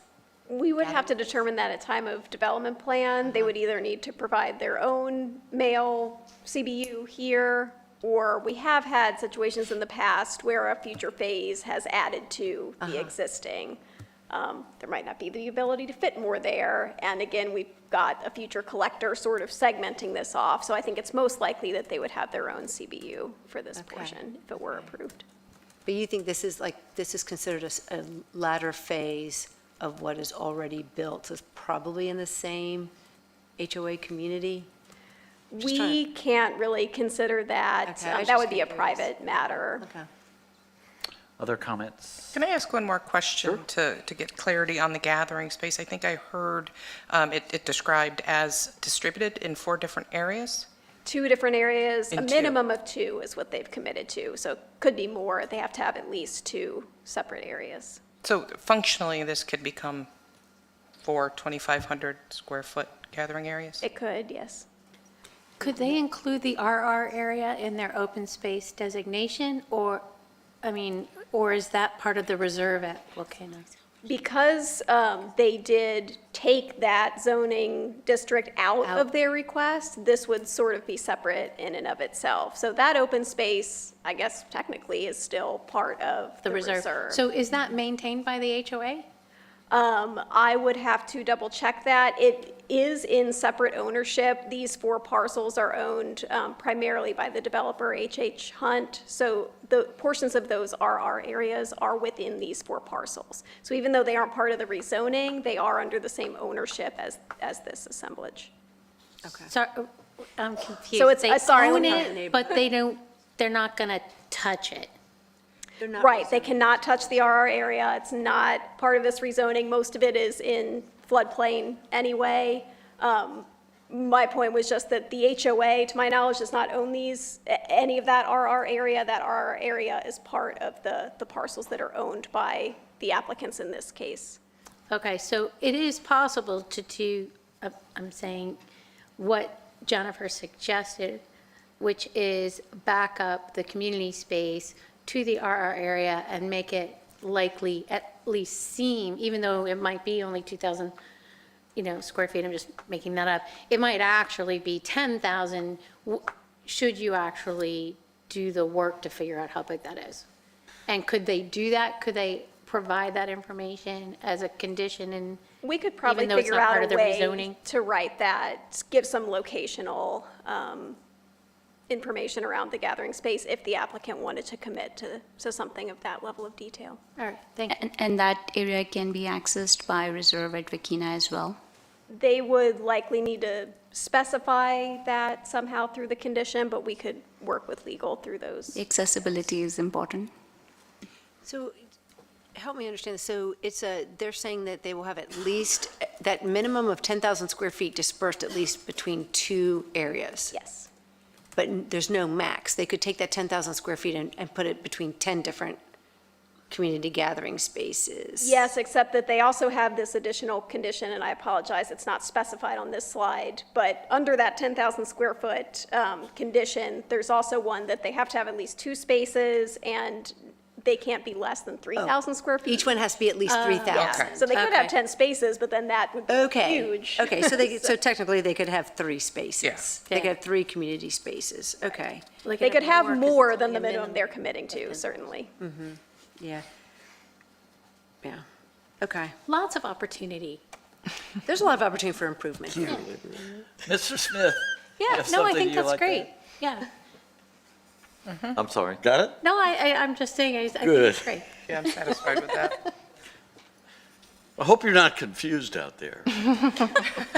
So, I'm not going to repeat anything because it's been well said. It's been well said. I'll just share some observations, and one is, North Carolina is now going to allow betting for sports, and it starts with the March Madness, and it's good that we're not betting on rezonings, because it sounds like this would be a real fun one to place a bet on. So that's just an observation. But, what I see is this is an area that has had its share of challenges in the past, Cameron Pond and all the other things. And, if you're a product of growing up in the 50s, you remember a singer by the name of Peggy Lee, and her famous song was, "Is That All There Is?" And my reaction from listening tonight is just that this effort for a rezoning just feels like we're going to the letter of the law rather than the spirit of the law. There's a lot of complexities here, and I don't get a warm and fuzzy feeling that a lot of thought's been put into all of these other things that have been explained tonight. That, again, I'm not going to beat those to death. But the one good thing for citizens to know is with a rezoning, and of course the attorney will correct me because a lot of times I'm wrong, but a lot of times with rezonings, we have control of that. We can't blame it on the state legislators. We can't blame it on DOT. We can't blame it on anything. When a rezoning comes through, it basically, by definition, is something different than our master plan or our plans. It is a rezoning. And so what I think you're hearing, and I'm speaking for myself, but I think I'm hearing that, is that we have a higher standard to that. If we're going to do something different than what was planned, then we really need to be thinking about, are we taking care of the community out there? Are we doing the things necessary that make this something special for us to consider? Now, all I can give you is my opinion right now, and it just feels right now at this moment in time that what was discussed as conditions to move this forward are just underwhelming. I don't get the sense from the feedback that we got during the presentations that there's been a lot of dialogue with the citizens. May have, so I'll stand corrected. But all I'm saying is, when this comes back, I'm going to be looking at how all of these questions were addressed. And I'm not expecting them all to be perfect or, that they all get solved to everybody's satisfaction. But it just seems to me, when I look at this displaced zoning with all the different parcels, and I look at where the possible caveats are with open space, where you might have a couple of grand, 2,000 acres here, 2,000 or 200 acres, whatever it is, the small square feet, excuse me, my apologies. Let's go back to, you want to put in more density. How are you going to make that a great quality product that will live consistently with those people out there. I don't see it yet. And there's not a lot of time between now and planning and zoning and coming back, but I just sure hope that you're listening well as the applicant, and you're listening to these things, and you start thinking long and hard about how can you be a good partner in this that will help continue to grow Cary in the high standards that we expect, and that a lot of these things are addressed. So I'm not going to give my opinion on each one case by case, but you've heard them. And the fact that all of us have spoken up tonight and all of us have had concerns, and this is now what, the second time around? Come on, folks. Get the act together and really start thinking long and hard about what you want to present to us that is a good complement to what we already have out there. So those are just my thoughts, and I'll leave it at that. Please stop, No. please stop. This is a business No, meeting. that's just. Any other comments? Okay, so the process is that this goes to the Planning and Zoning Board for their review and recommendation. That's usually a month or two, Probably a couple, at least. couple of months, and then it's a month or two after that when we will see it. Plenty of time to work with the applicant, and again, I would ask the applicant, please work with the residents, and plenty of time to get your questions answered or get your thoughts to us. Erin Puckett is your liaison to the town staff. She will have the latest and greatest information. Of course, you can email us at any time, and we'll do our best to answer your questions, but she would have the latest and greatest information. This isn't your last opportunity to speak to us in public. If you would like, you could speak at any council meeting. Remember, we had a public speaks out portion of the meeting, and it's about anything that's town business that is not a public hearing. So you're welcome back at any time. And again, I'll thank you for being here tonight and expressing your thoughts and opinions. And I'm hoping that everyone will work together and see if we can come up with something that everyone accepts. So thank you. And thank you, Ms. Puckett. And we'll move to our next item, which is a public hearing on 22 REZ 04 Bel Canto at Green Level Destination Center PDP, and Assistant Development Director Rob Wilson will introduce the item. And once again, town council will not take action on this rezoning, and it will go to the Planning and Zoning Board for their review and recommendation. Mr. Wilson. Good evening, Mayor and Council. Bel Canto is a proposal to rezone two properties totaling approximately 35 acres on Green Level West Road. As you know, the Imagine Cary Community Plan is Cary's vision for how Cary will grow and develop. The plan includes a future growth framework map that identifies the different types of development that are appropriate for Cary. This framework is supplemented by 5 different special planning areas that were identified as needing additional guidance as their key opportunity areas for either redevelopment or new development. This rezoning proposal is located in one of these special planning areas, the Green Level Special Planning Area.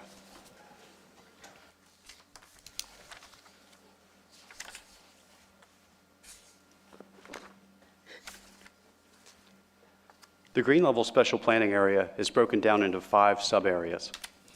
Denser development is envisioned in the darker areas closest to NC 540, with density decreasing as you move westward towards Jordan Lake. Bel Canto is located in the Green Level Destination Center sub-area. Per the Imagine Cary Community Plan, destination centers are Cary's premier mixed-use centers that include an integrated mix of commercial, office, and residential uses, arranged in a walkable pattern with an active pedestrian realm where buildings front on streets.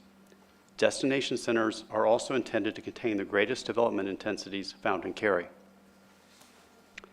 The Bel Canto site is located on the north side of Green Level West Road between NC 540 and Beaver Dam Road.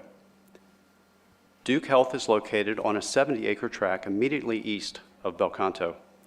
Duke Health is developing their site under their rezoning that was approved in September of 2019. Their first building opened in 2022, and earlier this month, they met with staff for a pre-application meeting to discuss their plans for a second building. Veritas, which is located directly south of Bel Canto, received approval of a rezoning last November. At this time, we do not know their anticipated timeline for development. The Bel Canto site is currently located outside of Cary's corporate limits in our ETJ. The site is currently zoned residential 40 and watershed protection overlay district. An annexation petition has been submitted. This evening's public hearing is for the rezoning proposal only, though, and council will see the annexation at a later date. The applicant is proposing to rezone the 35.3-acre site to mixed-use district and mixed-use overlay district. The site would continue to be zoned watershed protection overlay district. The property's northern and western boundary runs along the Bachelor Branch Creek corridor. Cary's GIS maps indicate potential streams and jurisdictional features on the site. Field determinations of such features is required at the time of development plan review. The Bachelor Branch Greenway is planned to bisect the northern part of the site, and the portion of the greenway that runs through the site would be constructed as part of the rezoning. The applicant is proposing to provide a connection to the greenway. Ultimately, the Bachelor Branch Greenway will connect to the White Oak Greenway to the south and Thomas Brooks Park to the north. Green Level West Road is currently a 2-lane road with varying right-of-way. The first phase of the Duke Health site has widened the portion of the corridor closest to NC 540 and has installed sidewalks on the north side of the road. Per Cary's planned roadway widths map, Green Level West Road will ultimately be a 4-lane thoroughfare with a landscape median. There are currently no fixed route transit facilities in the Green Level Destination Center. The closest fixed route service is currently 1.25 miles away at the intersection of NC 55 and High House Road. While there are no immediate plans for fixed route transit in the vicinity of the subject property, the applicant has included a condition to provide accommodations for transit stops for future service locations. There are presently no overhead utility lines along the subject site's frontage on Green Level West Road.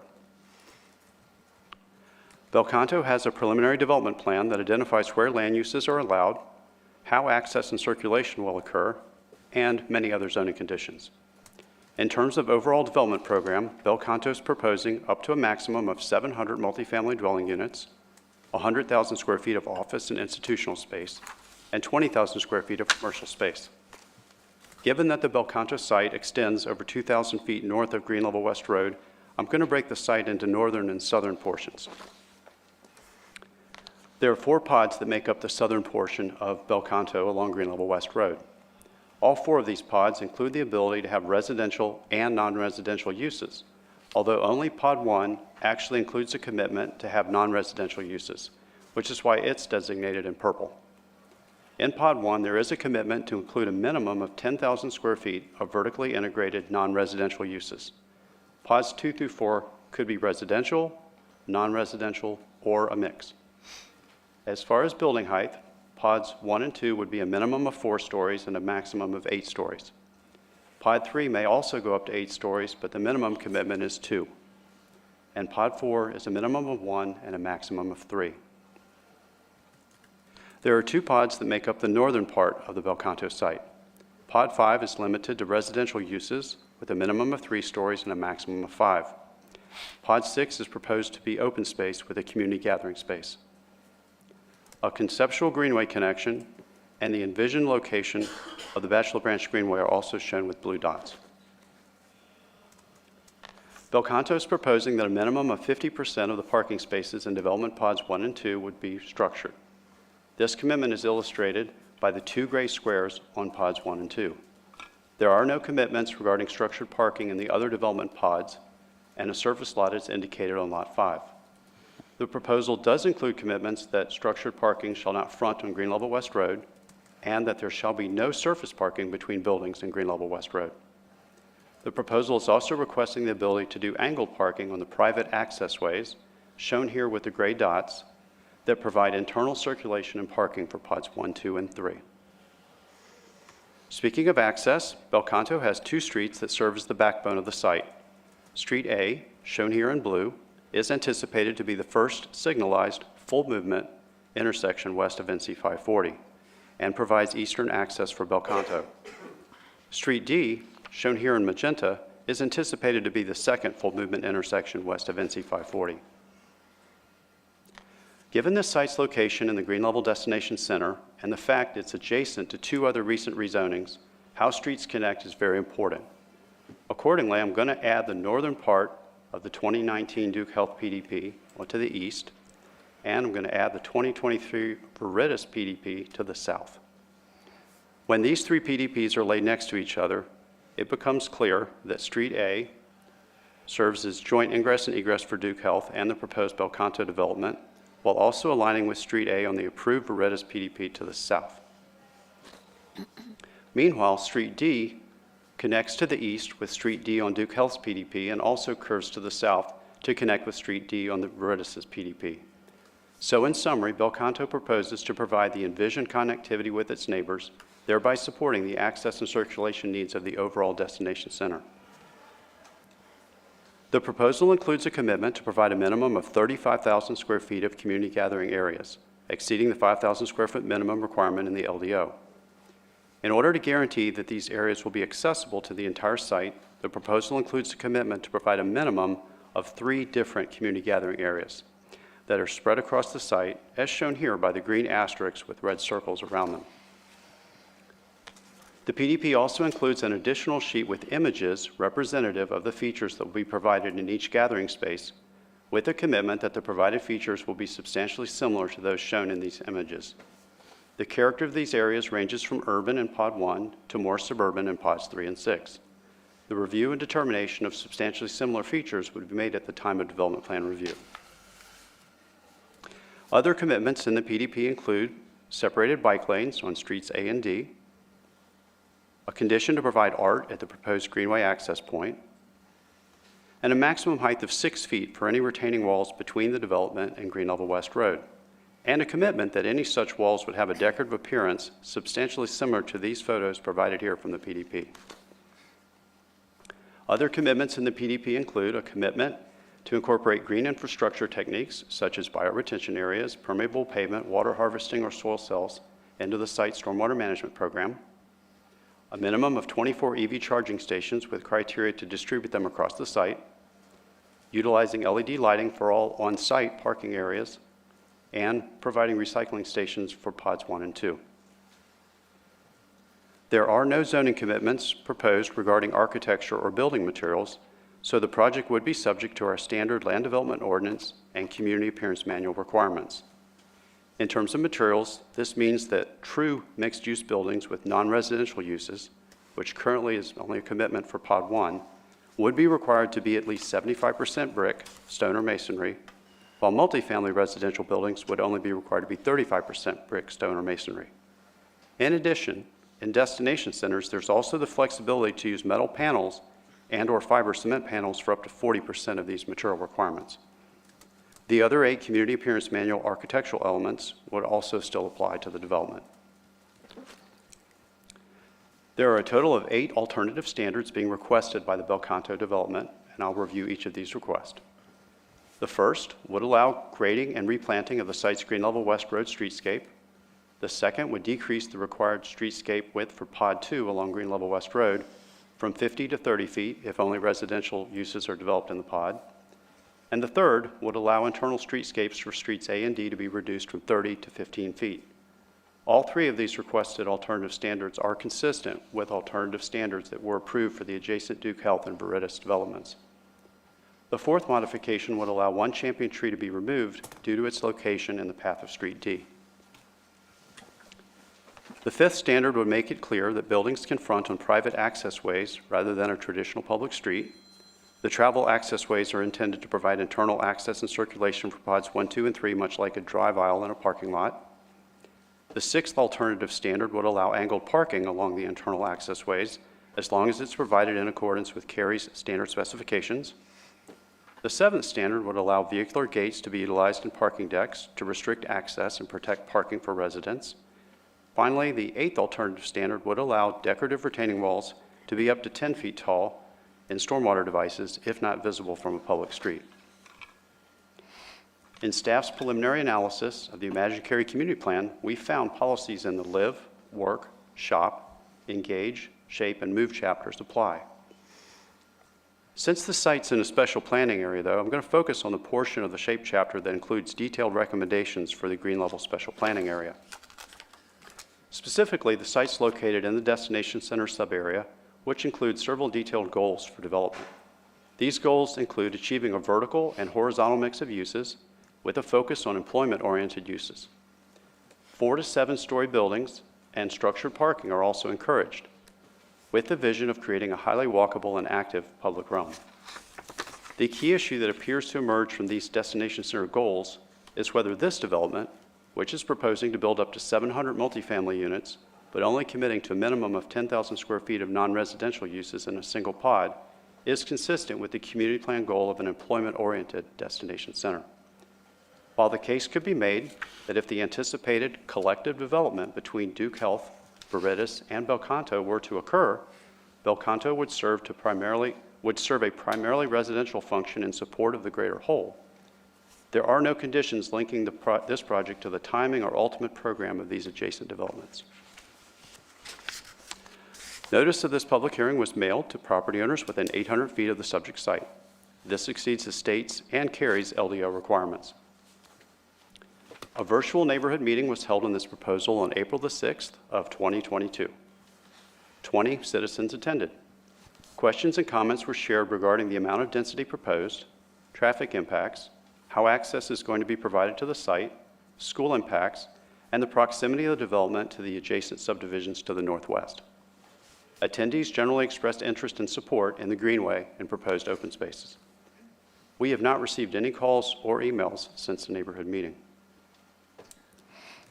This concludes staff's presentation.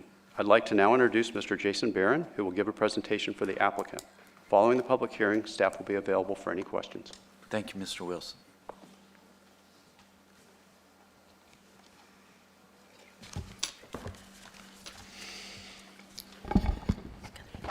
Good evening, Mayor, members of the council. Jason Barron with Morningstar Law Group. I apologize if I sound hoarse. I think like the rest of the entire population right now, I'm dealing with some sort of nonsense that's going around. But here nonetheless, excited to be here on behalf of Belcanto Asset Growth Fund, who is the owner of this site and the proposed developer of the site. Joining me tonight are Sandy Avery, Dan Herman, and Daniel Magaziner with Belcanto. Also here is Jesse Hardesty with the McAdams Company, who's provided land planning and engineering associated with this proposed development. I know you always, I think I get made fun of sometimes because I say that I'm excited to be here.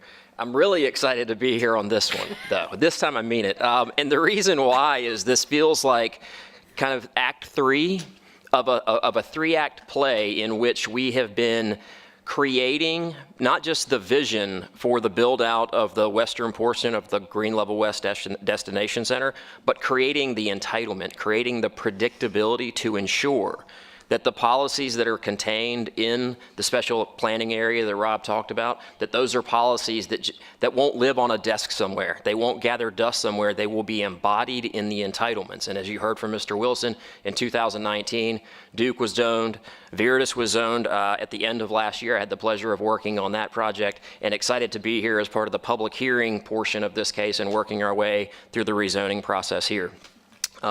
Before I go on, I want to share I've got a couple of handouts, which is a little bit unusual for me, so I'm going to do my best to work off of handouts. Hand these around. As most of you recall, Councilwoman Craig and Bonsall, you weren't on the council at the time, but in December of 2022, there was a work session that occurred relative to these 3 development projects. And the reason why it happened was because Duke Health had zoned in 2019 and were considering some modifications and additions to that approved 2019. The Halley companies had come to me saying, hey, we're interested in pursuing the Veritas development. And Belcanto had come to me and said, hey, we're interested in participating. We're going to buy some property over in the Green Level West Destination Center. And I realized pretty quickly, and the town realized pretty quickly, your staff realized pretty quickly, that about 95% of the developable area in the destination center west of 540 was essentially in the hands of 3 distinct property owners.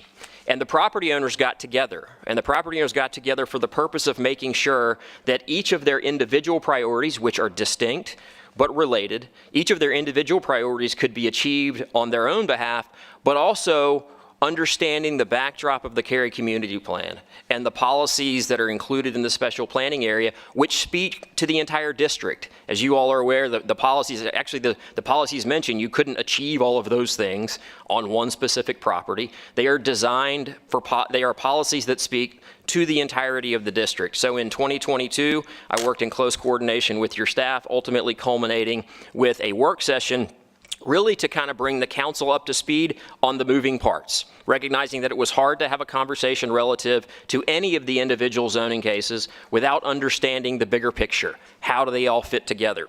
And so the first page that I shared with you, that top cover page was actually part of the presentation that was made to you all back in 2022.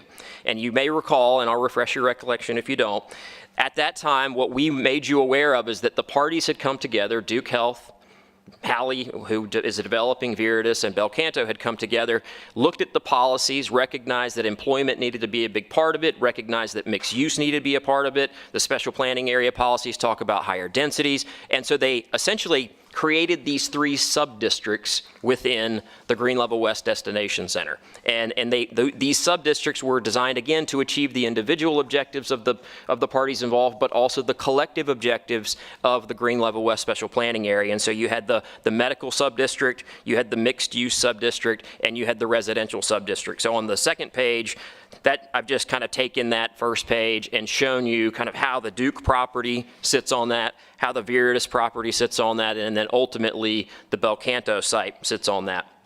And so the parties worked in close coordination to talk about use, because as you're aware, the special planning area policies talk a lot about use. And again, it talks about having employment, a strong employment base, making sure that the employment and office, I think one of the policies specifically recommends that that employment and office be located closer to the interchange. So again, as you kind of see how the medical district was established. It's established essentially right on top of that interchange.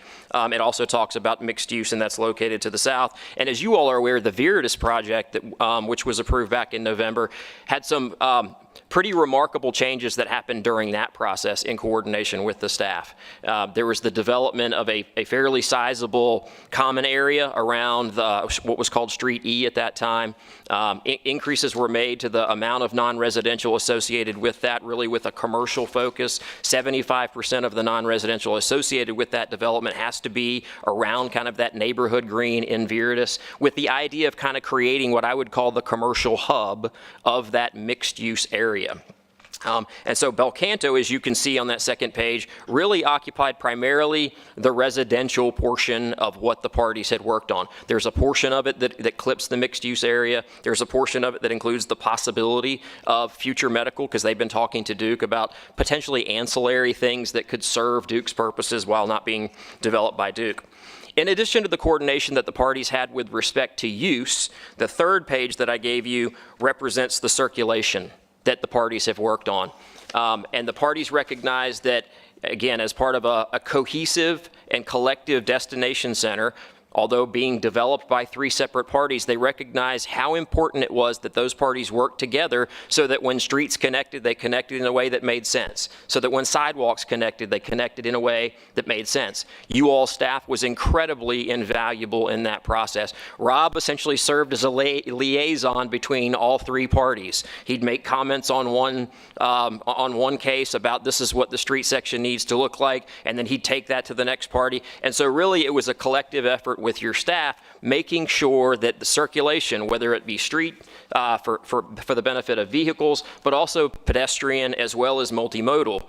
Bicycle tracks are part of the plan. Separated bike lanes are continuous throughout the plan. And so again, it was a coordinated effort amongst all of the parties to make sure that the use goals of the special planning area were realized as part of that process, but also to make sure that the cohesive connectivity opportunity would be realized in the special planning area. And again, I want to reinforce, this is zoning. You all are very familiar with the difference between zoning and land use plans and comprehensive plans and what the Cary Community Plan says. The Cary Community Plan says, we want it. The zoning says, you got to do it.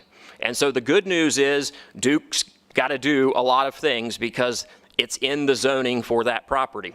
And so as of today, the Duke Health property has been zoned for a 100-bed hospital, up to 750,000 square feet of office and medical, 55,000 square feet of commercial, 250 multifamily units, and 250 rooms of hotels, which is roughly 2 hotels. The Viridis site, which Hallie got approved back in November, also includes zoning approvals. You got to do it. And that is 1,300 multifamily units, up to 225,000 square feet of office and institution uses, 20,000 square feet of commercial, and 125 hotel rooms. So again, the possibility of a third hotel being located in that mixed-use area. And again, these are part of the entitlements. They're going to provide predictability associated with what is going to be built there. In addition, in each of these cases, whether it's Duke Health, whether it's Viridis, or whether it's Belcanto, there are commitments to doing structured parking along the Green Level West corridor. So you see continuity with respect to building form. Again, something that was important, the Cary Community Plan talks about it, the special planning area policies talk about making sure there's cohesive building form. And so you're going to get that as you drive through and down Green Level West because you've got structured parking. You're not going to have some buildings being large and some buildings being small. There will be uniformity, which we believe is going to be an asset to the overall community. And so here we are. Well, I guess the last thing I should say, progress is being made in the destination center as we speak with respect to development. As most of the council is aware, probably all of you are aware, there's already been a 102,000 square foot medical office building constructed by Duke as part of their phase 1. As Mr. Wilson mentioned, Duke has come forward with their phase 2, which as I understand it is a 111,000 square foot ambulatory care facility. So the employment portion of the development is moving forward. And so what Belcanto is excited to be here to do is to bring forward that really strong residential component with a mix of non-residential uses included in it. And so let me see if I can move to...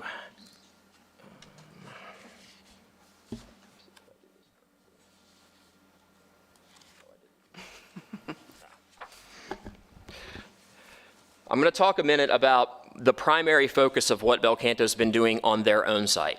So as the staff report notes, there are a variety of conditions included in the case that speak to electric vehicle charging stations. They speak to the requirement for structured parking facilities. They talk about the connectivity. But in addition to that, one of the things that Belcanto takes very seriously, and they've been working on really since the genesis of this plan, is placemaking and community gathering areas. And that has been very important to them. And so not just in size, and we've got two very large community gathering areas and a third that's a little bit smaller. And I'm going to hand out another handout. This is an excerpt from the preliminary development plan. This is part of the zoning that is going around. The staff report and the presentation included some excerpts, but I wanted to expand a little bit on the type of community gathering areas that are going to be part of this project, because I think it's reflective of a developer who knows their business, knows the type of spaces that they want to create for the people that are going to be living within the community that will be there. And so, as was mentioned during the presentation, it's a total of 35,000 square feet that is the minimum community gathering area. That's 7 times the Cary LDO requirement, which as we know is fairly laughable, but it is 7 times larger than what the ordinance would otherwise require. There are 3 distinct places where we have already committed to having community gathering areas. The first is on Pod 1. So this is in the mixed use pod. Again, that's an area where you're going to have a structured parking facility wrapped with a mixed use building, and that's going to be a minimum 3,000 square foot community gathering area, but primarily hardscapes. You know, there's going to be outdoor seating, and so that's going to be kind of wired around, I don't want to say urban, but a more urban feel because the building form is going to be larger and it's going to be a mixed use area. In Pod 3, it's going to be a little bit different. Pod 3 is going to be a minimum 19,000 square foot community gathering area. There are topographic features and environmental features on Pod 3 that separate Pod 3 and Pod 4 that the developer looks forward to taking advantage of, providing walking trails, exercise stations, so a little bit more suburban in nature, kind of more similar to what you would see in what I would consider a typical Cary community gathering area. And then lastly, the third community gathering area is in Pod 6, up adjacent to Bachelor Creek. And that pod is a minimum of 13,000 square feet and is much more suburban in nature. And so in those areas, I could envision, and those pictures show it, you could envision gazebos, play areas potentially for children. And this is this is going to be a surface parked area. And so again, I think with the community gathering area, the sense of place that Belcanto is trying to achieve here is reflective of the type of people that would be living over there and the type of residential experiences that they're going to have, because in this one development, while it's all multifamily, there's essentially going to be three different styles of multifamily living. There's going to be much more vertical along Pod 1 and 2. Pod 3 is going to be surface park, so a little bit less intense, and then Pod 5 is going to back up to the creek and will be much more traditionally suburban multifamily in that location. So I did want to cover a little bit in terms of the placemaking that they're looking to achieve here and how important that is to them. So we're excited to be here. We believe this is the type of development that fits here. We believe it's, as I said, cohesive with what's going on in the area. It's complementary to the zoning that is in place for Duke Health. It's complementary to the zoning that's in place for Veritas. And we don't know when those things are going to happen, but we know they're going to happen. And if they want to change it, they're going to have to come back to the 7 of you all and ask to do something different. So we're excited to be the third part of this act, and we welcome your feedback and look forward to working with you through the remainder of the process. Thank you. Thank you, Mr. Barron. So now is the time for the public hearing for 22 REZ04 Belcanto at Green Level Destination Center PDP. And I will call on our town clerk for any written comments or any registered speakers. No written comments and no registered speakers. If you are here in the audience and would like to speak at this public hearing, now is your opportunity. Anyone in the audience that would like to speak at this public hearing? Seeing no one, I'll close the public hearing and open it up to my colleagues for their comments and questions. I have comments. I'll go ahead and start. So I have a question for our staff, for Rob. Will the private roads be built to our town standards, or are they different standards? It's a technical point, but they're access ways, so they're really not roads. Access ways are a separate item in our standard specs. Okay. They resemble more drive aisles and parking lots. Okay, so So no, like they won't be built to big registry driveways. standards. Okay, all right. I'm a little concerned about the, well, let me preface this by saying, I think that this is the right place for density. We were talking about this in the last one. Yes. There's right places and wrong places for density. I think this is the right place for density. So I'm very happy with that. I think that apartments are the right fit, especially adjacent to the hospital. I do think that it would be nice, and I'm not saying it's a must-have, but it would be nice if there was a little bit more commercial space, because there's 20,000 to the south. There's, I think, 10,000 in this one. That's still not a whole lot for this many units when we're talking about, how many, is it 700 to 2,200 basically units? So that's just not a lot of commercial to serve that large of a community. So I think that's something that ought to be considered. But one of the biggest concerns I have about this is that I'm totally fine with the idea that it goes up to 8 stories, and I'm okay with the up to 700 units, but I am concerned about the 50% requirement for the parking, because that means that you have potentially at least 350, I don't remember how many parking spots per unit you have, but let's just say you had 1 parking spot per unit. That would mean there'd be 350 surface parking lot spots minimally. And that, I believe, is about 2.57 acres in surface parking. And that's a little bit, like, doesn't jive with this idea that we're dense, or we're reducing the buffers because we want to put these, nice buildings in, and we want this, like, sense of place, or whatever you call that, the placemaking, to have a bunch of surface parking. So I would love it if the applicant could go back and see if there's potential to increase that requirement, or that minimum amount of parking and parking decks. Rob, so the buffer of 30 feet on Green Level West is consistent with the project to the south. They both would have 30. That's correct. Okay. What's the topography different? Like they were showing the retaining walls. What's the topography difference? There was a pond at one time on the Belcanto site that's been drained, is no longer there. But topographically, it's fairly calm topography in this area. We see other places where we quickly have 10 to 30 feet of change, and what topography there is here, it's spread out over a larger area.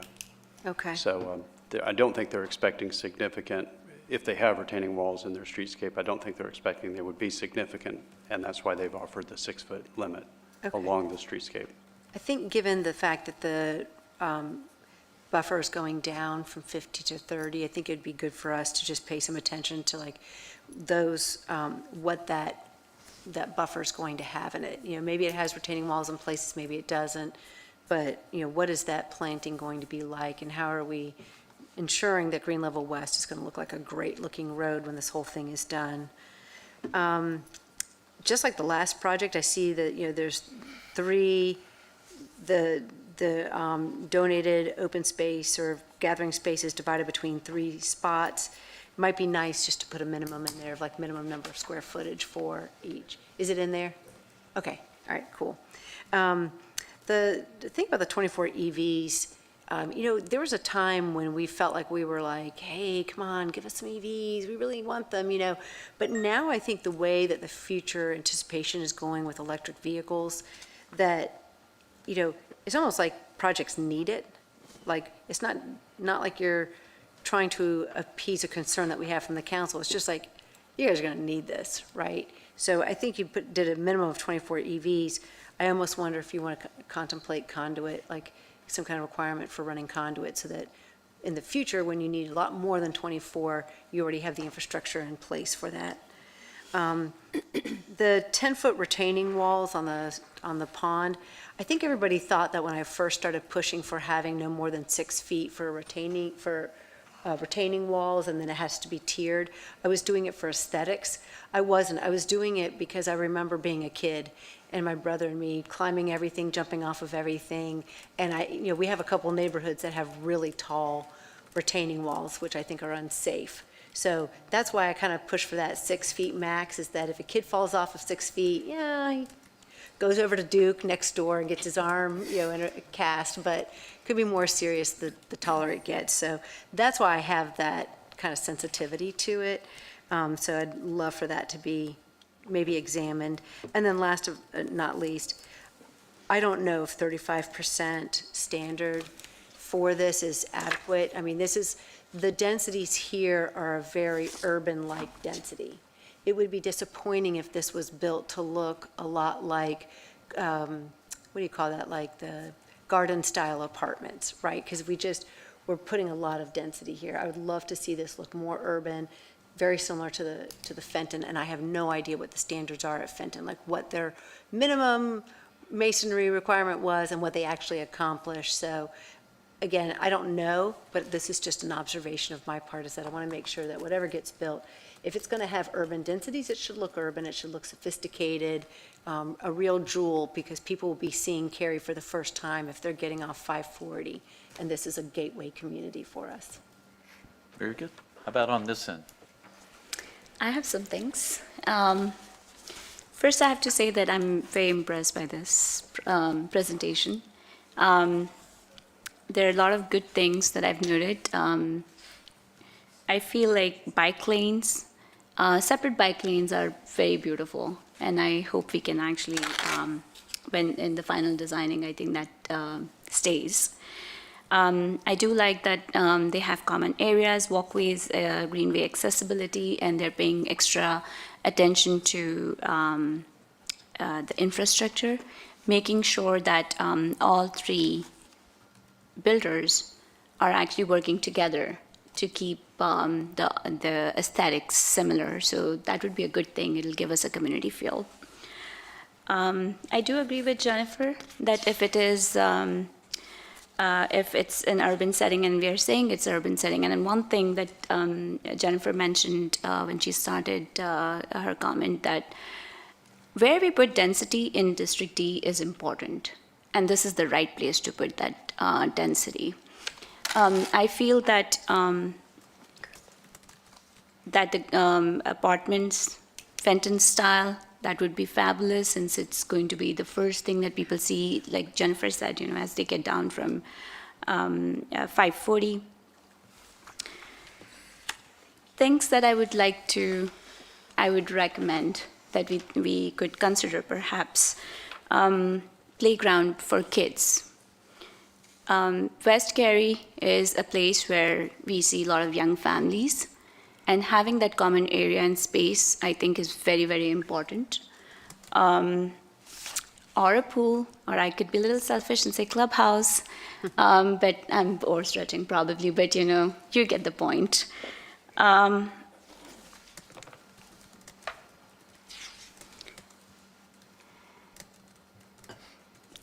noticed one thing on slide number 43 on my screen, or I could say, sorry, 44. Access and circulation, Street D. Is there any buffer by that side, or that's kept open? I know for Wordis that was kept open for a reason, for future expansion. Is that the same case here, or we are going to have buffer? Because I don't see anything here on this side. I believe that as it's laid out on the PDP, there isn't a buffer on the west side of Street D. There is a streetscape buffer on the east side, but it runs along the property line so that there's no spite strip, so that there will be access if and when the property to the west develops. The property to the west is also in the destination center. Gotcha.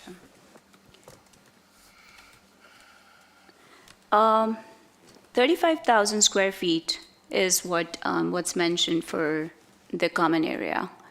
Will that be divided in 3 spaces, or that's like, I know that there are going to be 3 areas for... They've committed to a minimum of 3 areas. The pod 1, and let me go to a slide. That is 35,000,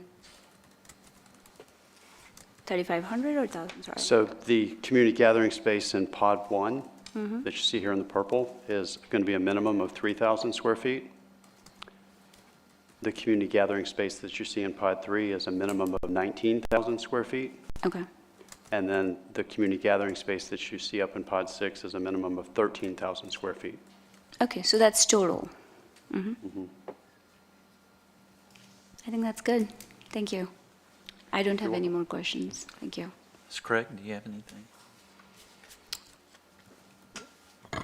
Like Ms. Bonzel, I was happy to see consideration for separated bike lanes and the EV charging stations. I made a note that recycling stations would be in pods 1 and 2, and I'm wondering why pods 1 and 2 and not the others. I'm looking at the map to see if maybe there's close proximity to some of the other pods. But that's a question I have.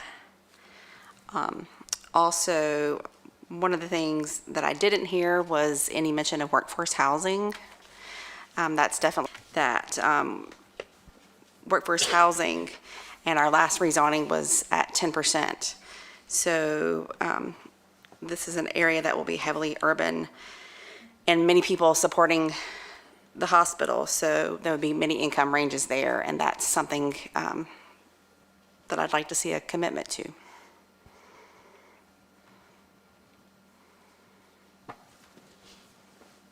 And at all income levels, not at just the 80% AMI.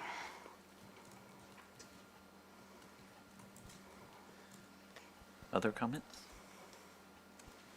How about on this end? Do you want to go first? I went first. After you. Oh, geez. I guess I have a question for staff. There was a discussion at one point about renaming Green Level. Yeah. Where are we on that? That's something that the staff is working on in 2024. So we've begun background work on that. I'm probably not the best expert. When this comes back, we can give you an update on the status of that project. That'd be great. That'd be great. So I have a couple of, I'm not going to regenerate anything anyone else has said. I like the providing the accommodations for transit. There is a microtransit study coming for West Cary, and so it will be great to see what the need is, right? Don't send a bus there until the people are there, but you need a bus to support the people. It's gonna, so that'll be important. I am concerned that there's not a lot of commercial. I think it was Ryan Eads who was sitting here, and I hadn't, to be fair, I hadn't thought about it until he said, you know, that's not as much commercial as was originally written in the destination center document that we had approved a while ago. And so that is concerning. I don't know what type of commercial will be there. I would think that with the 1,300 apartments in Veritas, another 700 apartments, so now you're talking, and not even including what's in the 2 Duke ones, you're talking about 2,500 units, not people, but units. It could support significantly more commercial, a small grocery store, whatever. The average size grocery store is 40,000 square feet, and you're only offering a 20,000 square feet minimum. So I'm concerned about what that might look like. I would like to see more commercial there. I'm also concerned, and I'd love more detail about where the number of units are and which pod, and maybe I missed that.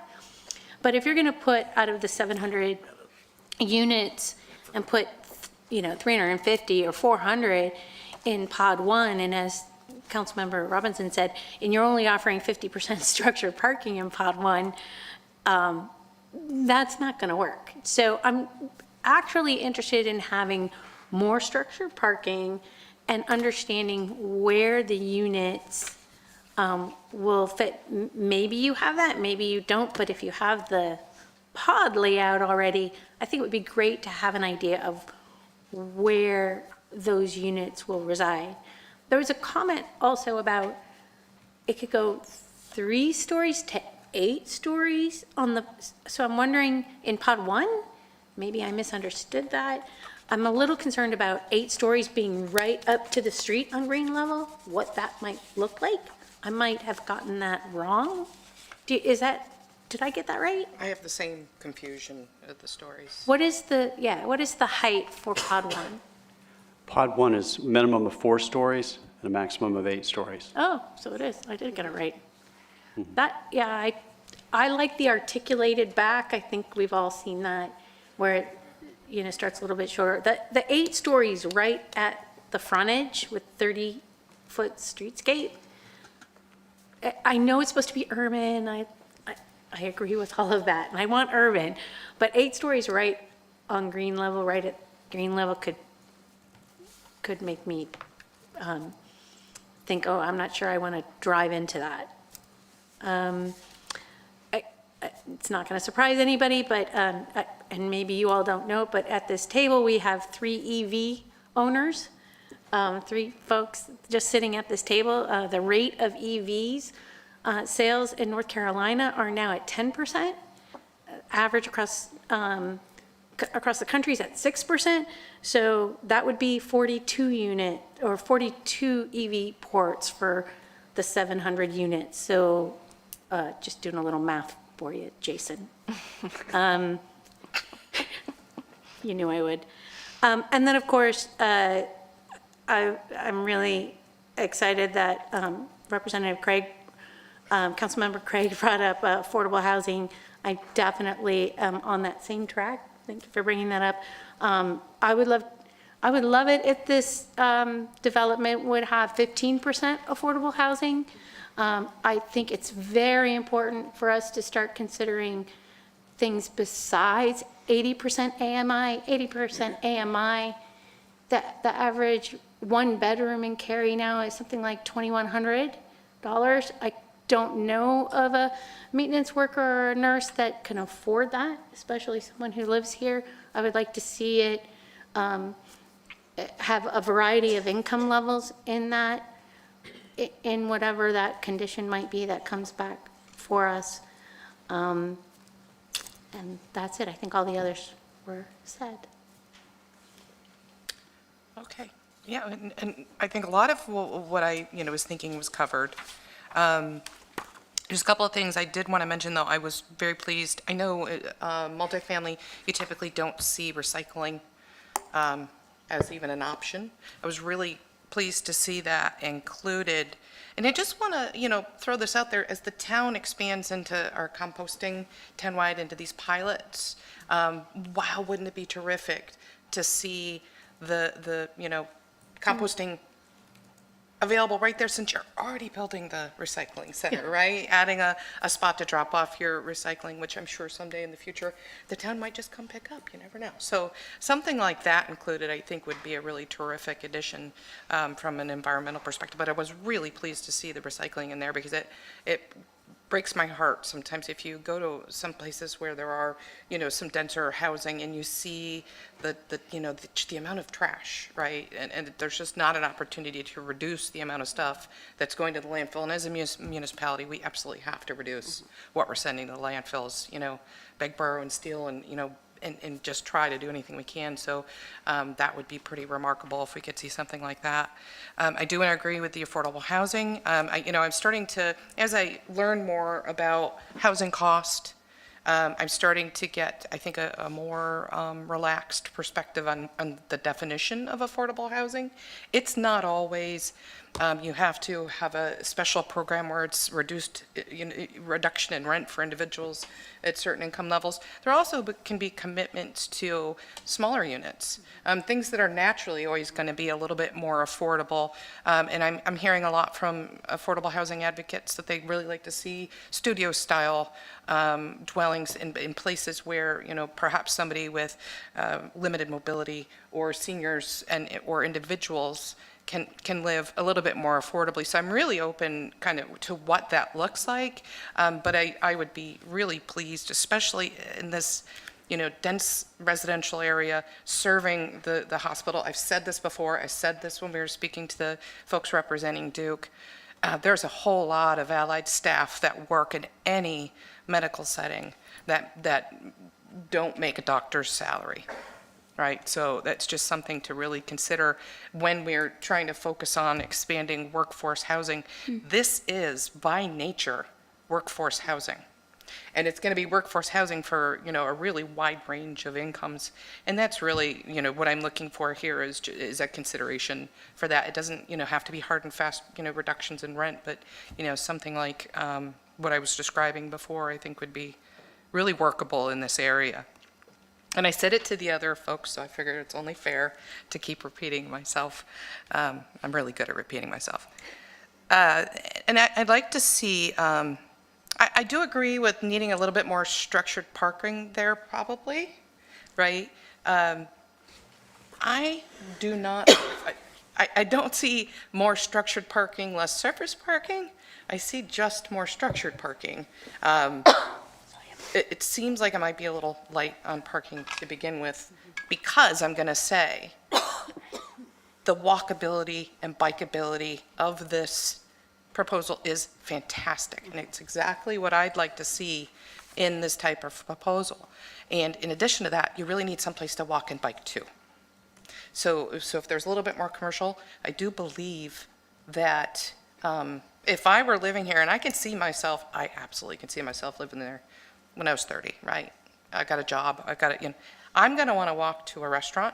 I'm going to want to go to lunch. I'm going to want to stop at a, small grocer of some sort. I'm going to want to walk to those places. And I really think this destination center is going to be almost like a little ecosystem all to itself and really kind of self-sustaining. So, perfectly happy with the density. I guess I'm even arguing for a little more density, which is weird, but an addition of a little bit more commercial space does make sense to me.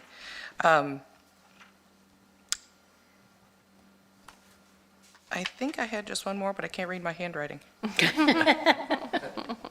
Oh, and I want to say, I want to express my, with with the internal streetscapes being reduced from 30 feet to 15 feet, I'm okay with that. This is an urban feel area for the most part, and that's perfectly okay. What I'd like to see perhaps is, let's talk about working with the town to have those trees that are going to be planted in those areas. Let's have them have a really robust infrastructure underneath them, like silvacells, to make sure that those trees get nice and big and give shade. I think we've had other developers partner with us to put some of that infrastructure in where we got, the more urban, hardscaped areas. And I think that's something that if we work together on, we can get you nice big trees, lots of shade, and then I think everybody's happier, those, coming in for whatever reason, and those living there. So those are my comments in addition to the rest of the staff, but I'm very, very pleased otherwise. Other comments? I just want to share one thing that I saw in the news this week. 41% of Cary citizens work from home. Yeah, I read that as well. 41%. So we need to also, and it's not changing, right? Obviously, it was higher during the pandemic, but it's not changing, and it seems to be a pretty constant. So we need to think about, as these areas are being developed, that there are places for people to go where they live, work, play, learn, grow. And I think some of these areas within this urban, I really am thankful to the applicant for bringing so many of these ideas, because I think that's exactly what people want to do. They're working, or they come home, and they want an area where they can recreate, where they can enjoy nature, right? Access to the greenway. But we have to think a little differently. In the past, we used to have RTP. Everybody would go to RTP or SAS or whatever, and that's just not happening anymore. So we need to make sure that the places where folks live are also places that they can recreate, they can, grow their families, and they can also work comfortably. Yeah, these were very helpful. You should do this more. Very helpful. Excellent comments. Anything else? All right, this is going to our Planning and Zoning Board for their review and recommendation, and we will see it in a few months. All right, we go to our third public hearing, consideration of right-of-way closing Twyla Road. Assistant Development Director Rob Wilson will once again present this item. And we may take action on this. Mr. Wilson. Good evening again.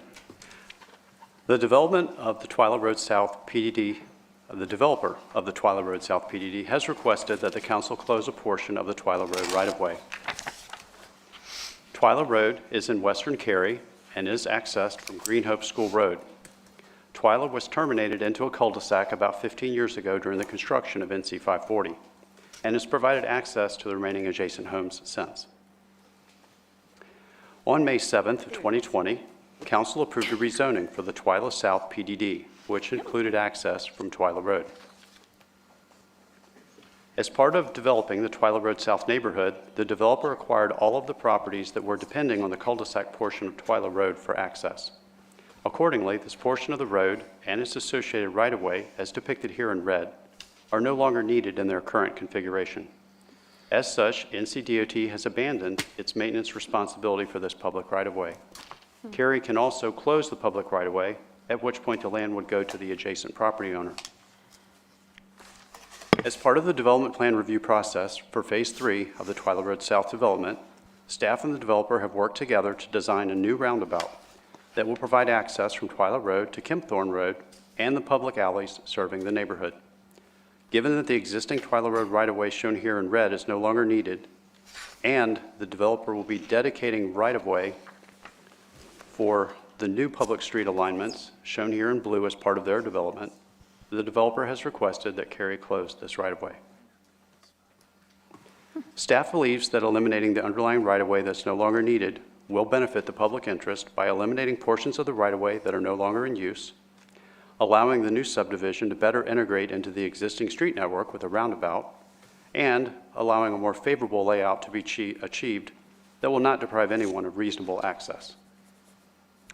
At this point, Cary can either do nothing and leave the right-of-way unmaintained, or add the right-of-way to our street network and take over maintenance, or, as staff is recommending, close the right-of-way.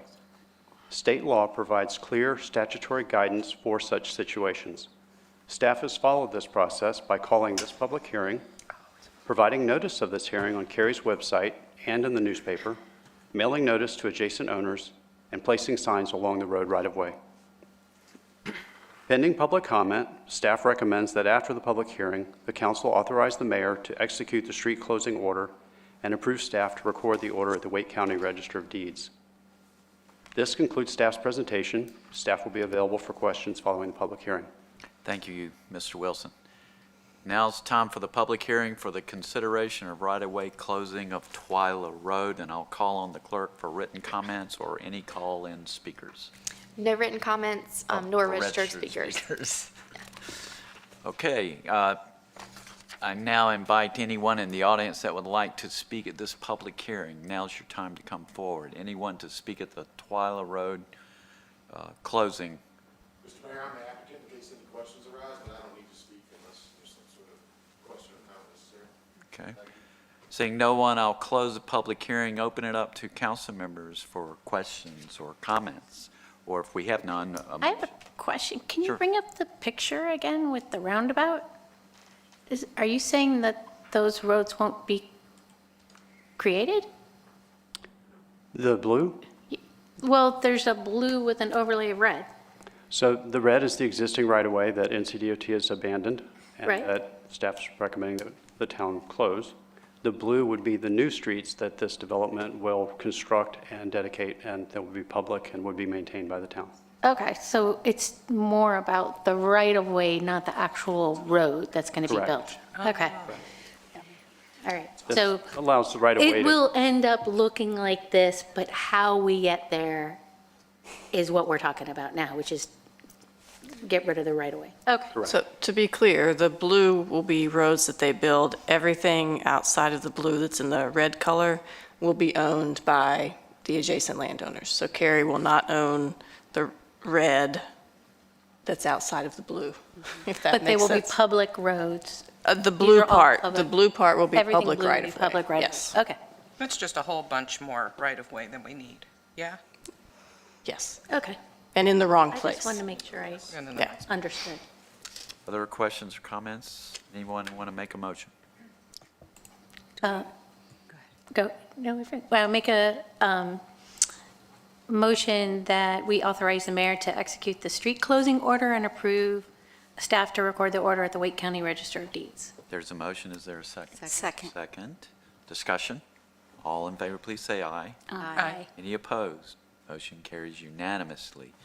Let's see. Yep, Mr. Wilson's up for the next one, too. All right. Another one? Last public hearing is consideration of right-of-way closing for Macedonia Road. This Once should be again, easy Mr. now. Wilson will present this item, and we may take action. Mr. Wilson.